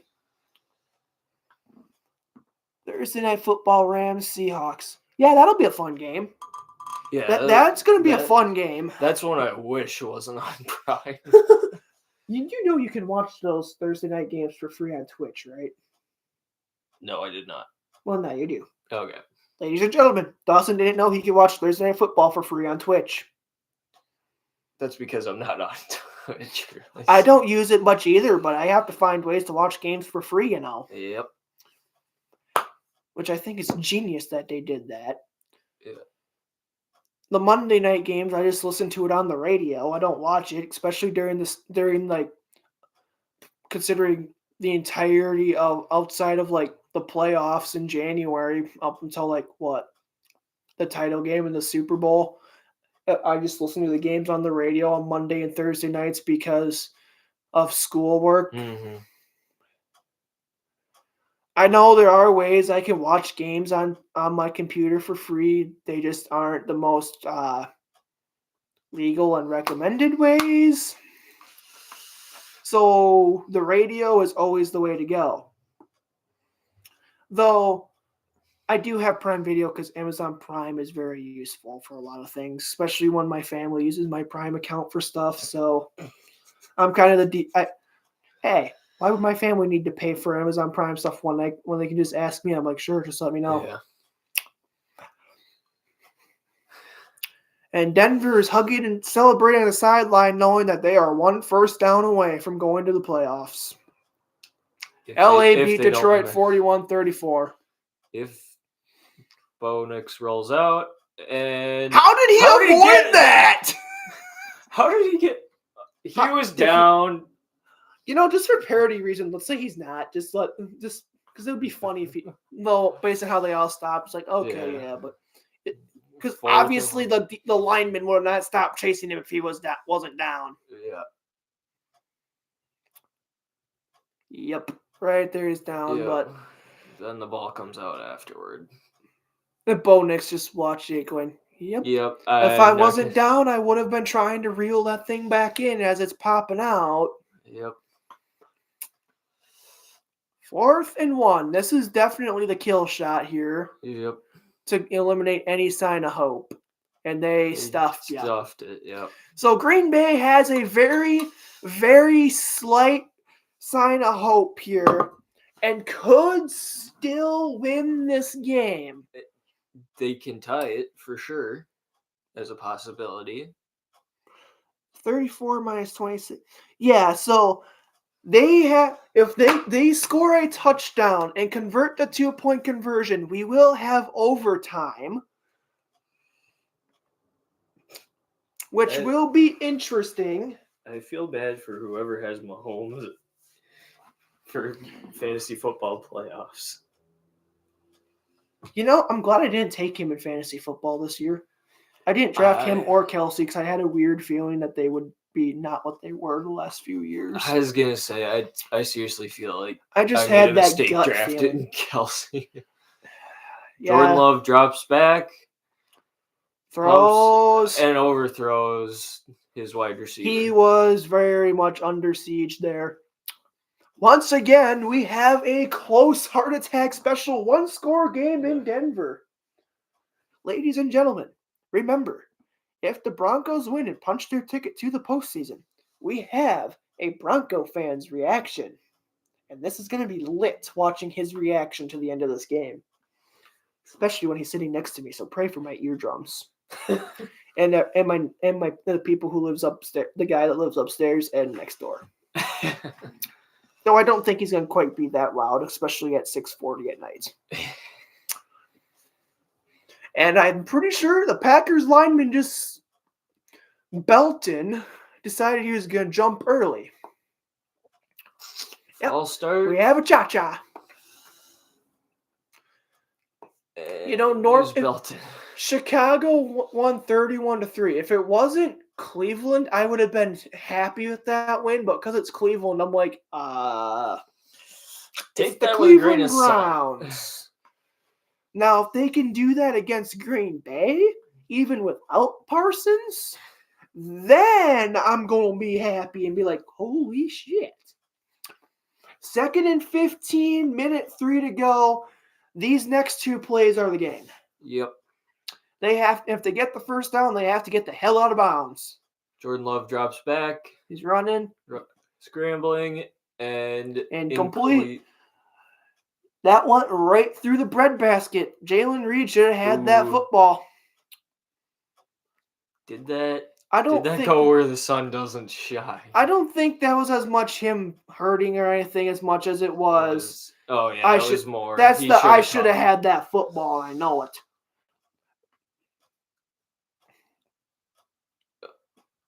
Um, Okay, if Jalen Reed is hurting too, who are the Packers going to have I on don't Saturday know. night? Because that's going to be a quick turnaround.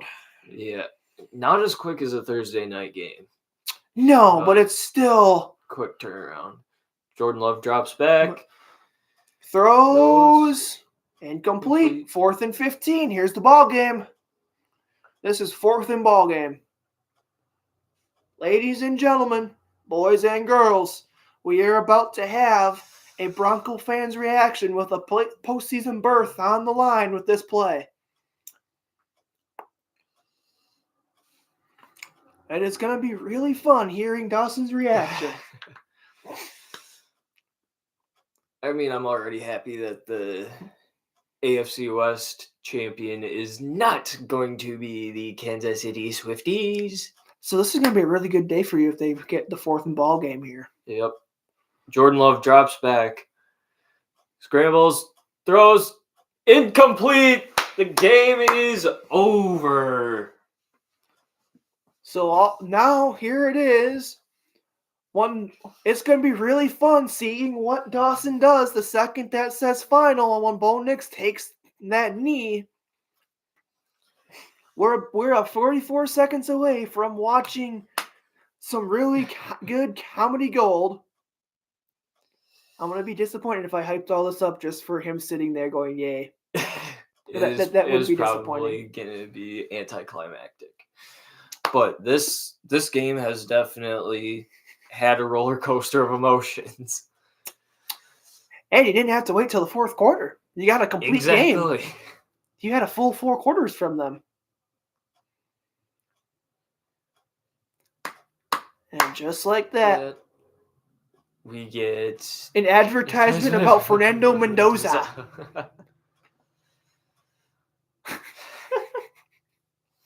Wow, they really didn't want you to see the Broncos celebrating, did they, buddy? I guess not. But the game is over. And just like that, ladies and gentlemen,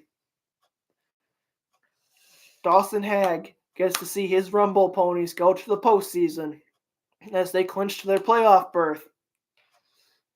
Now we have to hope that the other orange and blue team makes the playoffs.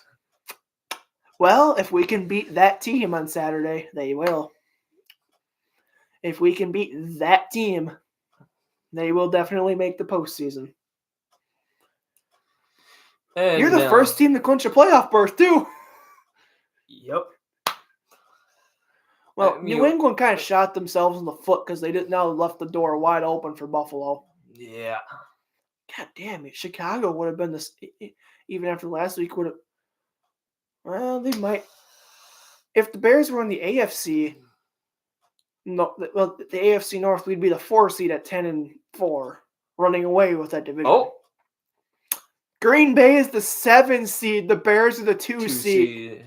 Jesus, take the wheel Saturday, because that is going to be all the marbles. Mm-hmm. That game is playing for all the marbles. I will say right now, the Bears and Packers, they are playing for all the marbles Saturday night. Ben Johnson, don't let me down now. Because good, better, best. God damn, don't let this magic carpet season end to that team. Because the Bears has been a magic carpet ride. But Saturday night is going to be for all the marbles. So with that being said, Dawson and I, we are going to sign off here. And we're going to probably enjoy eating some pizza and watching the Sunday night game for a bit. Because, I decided I was going to be drinking during football games all day, so he gets to sleep on the couch. Until next time when we do this. See ya. And remember, Green Bay sucks. Go Bears.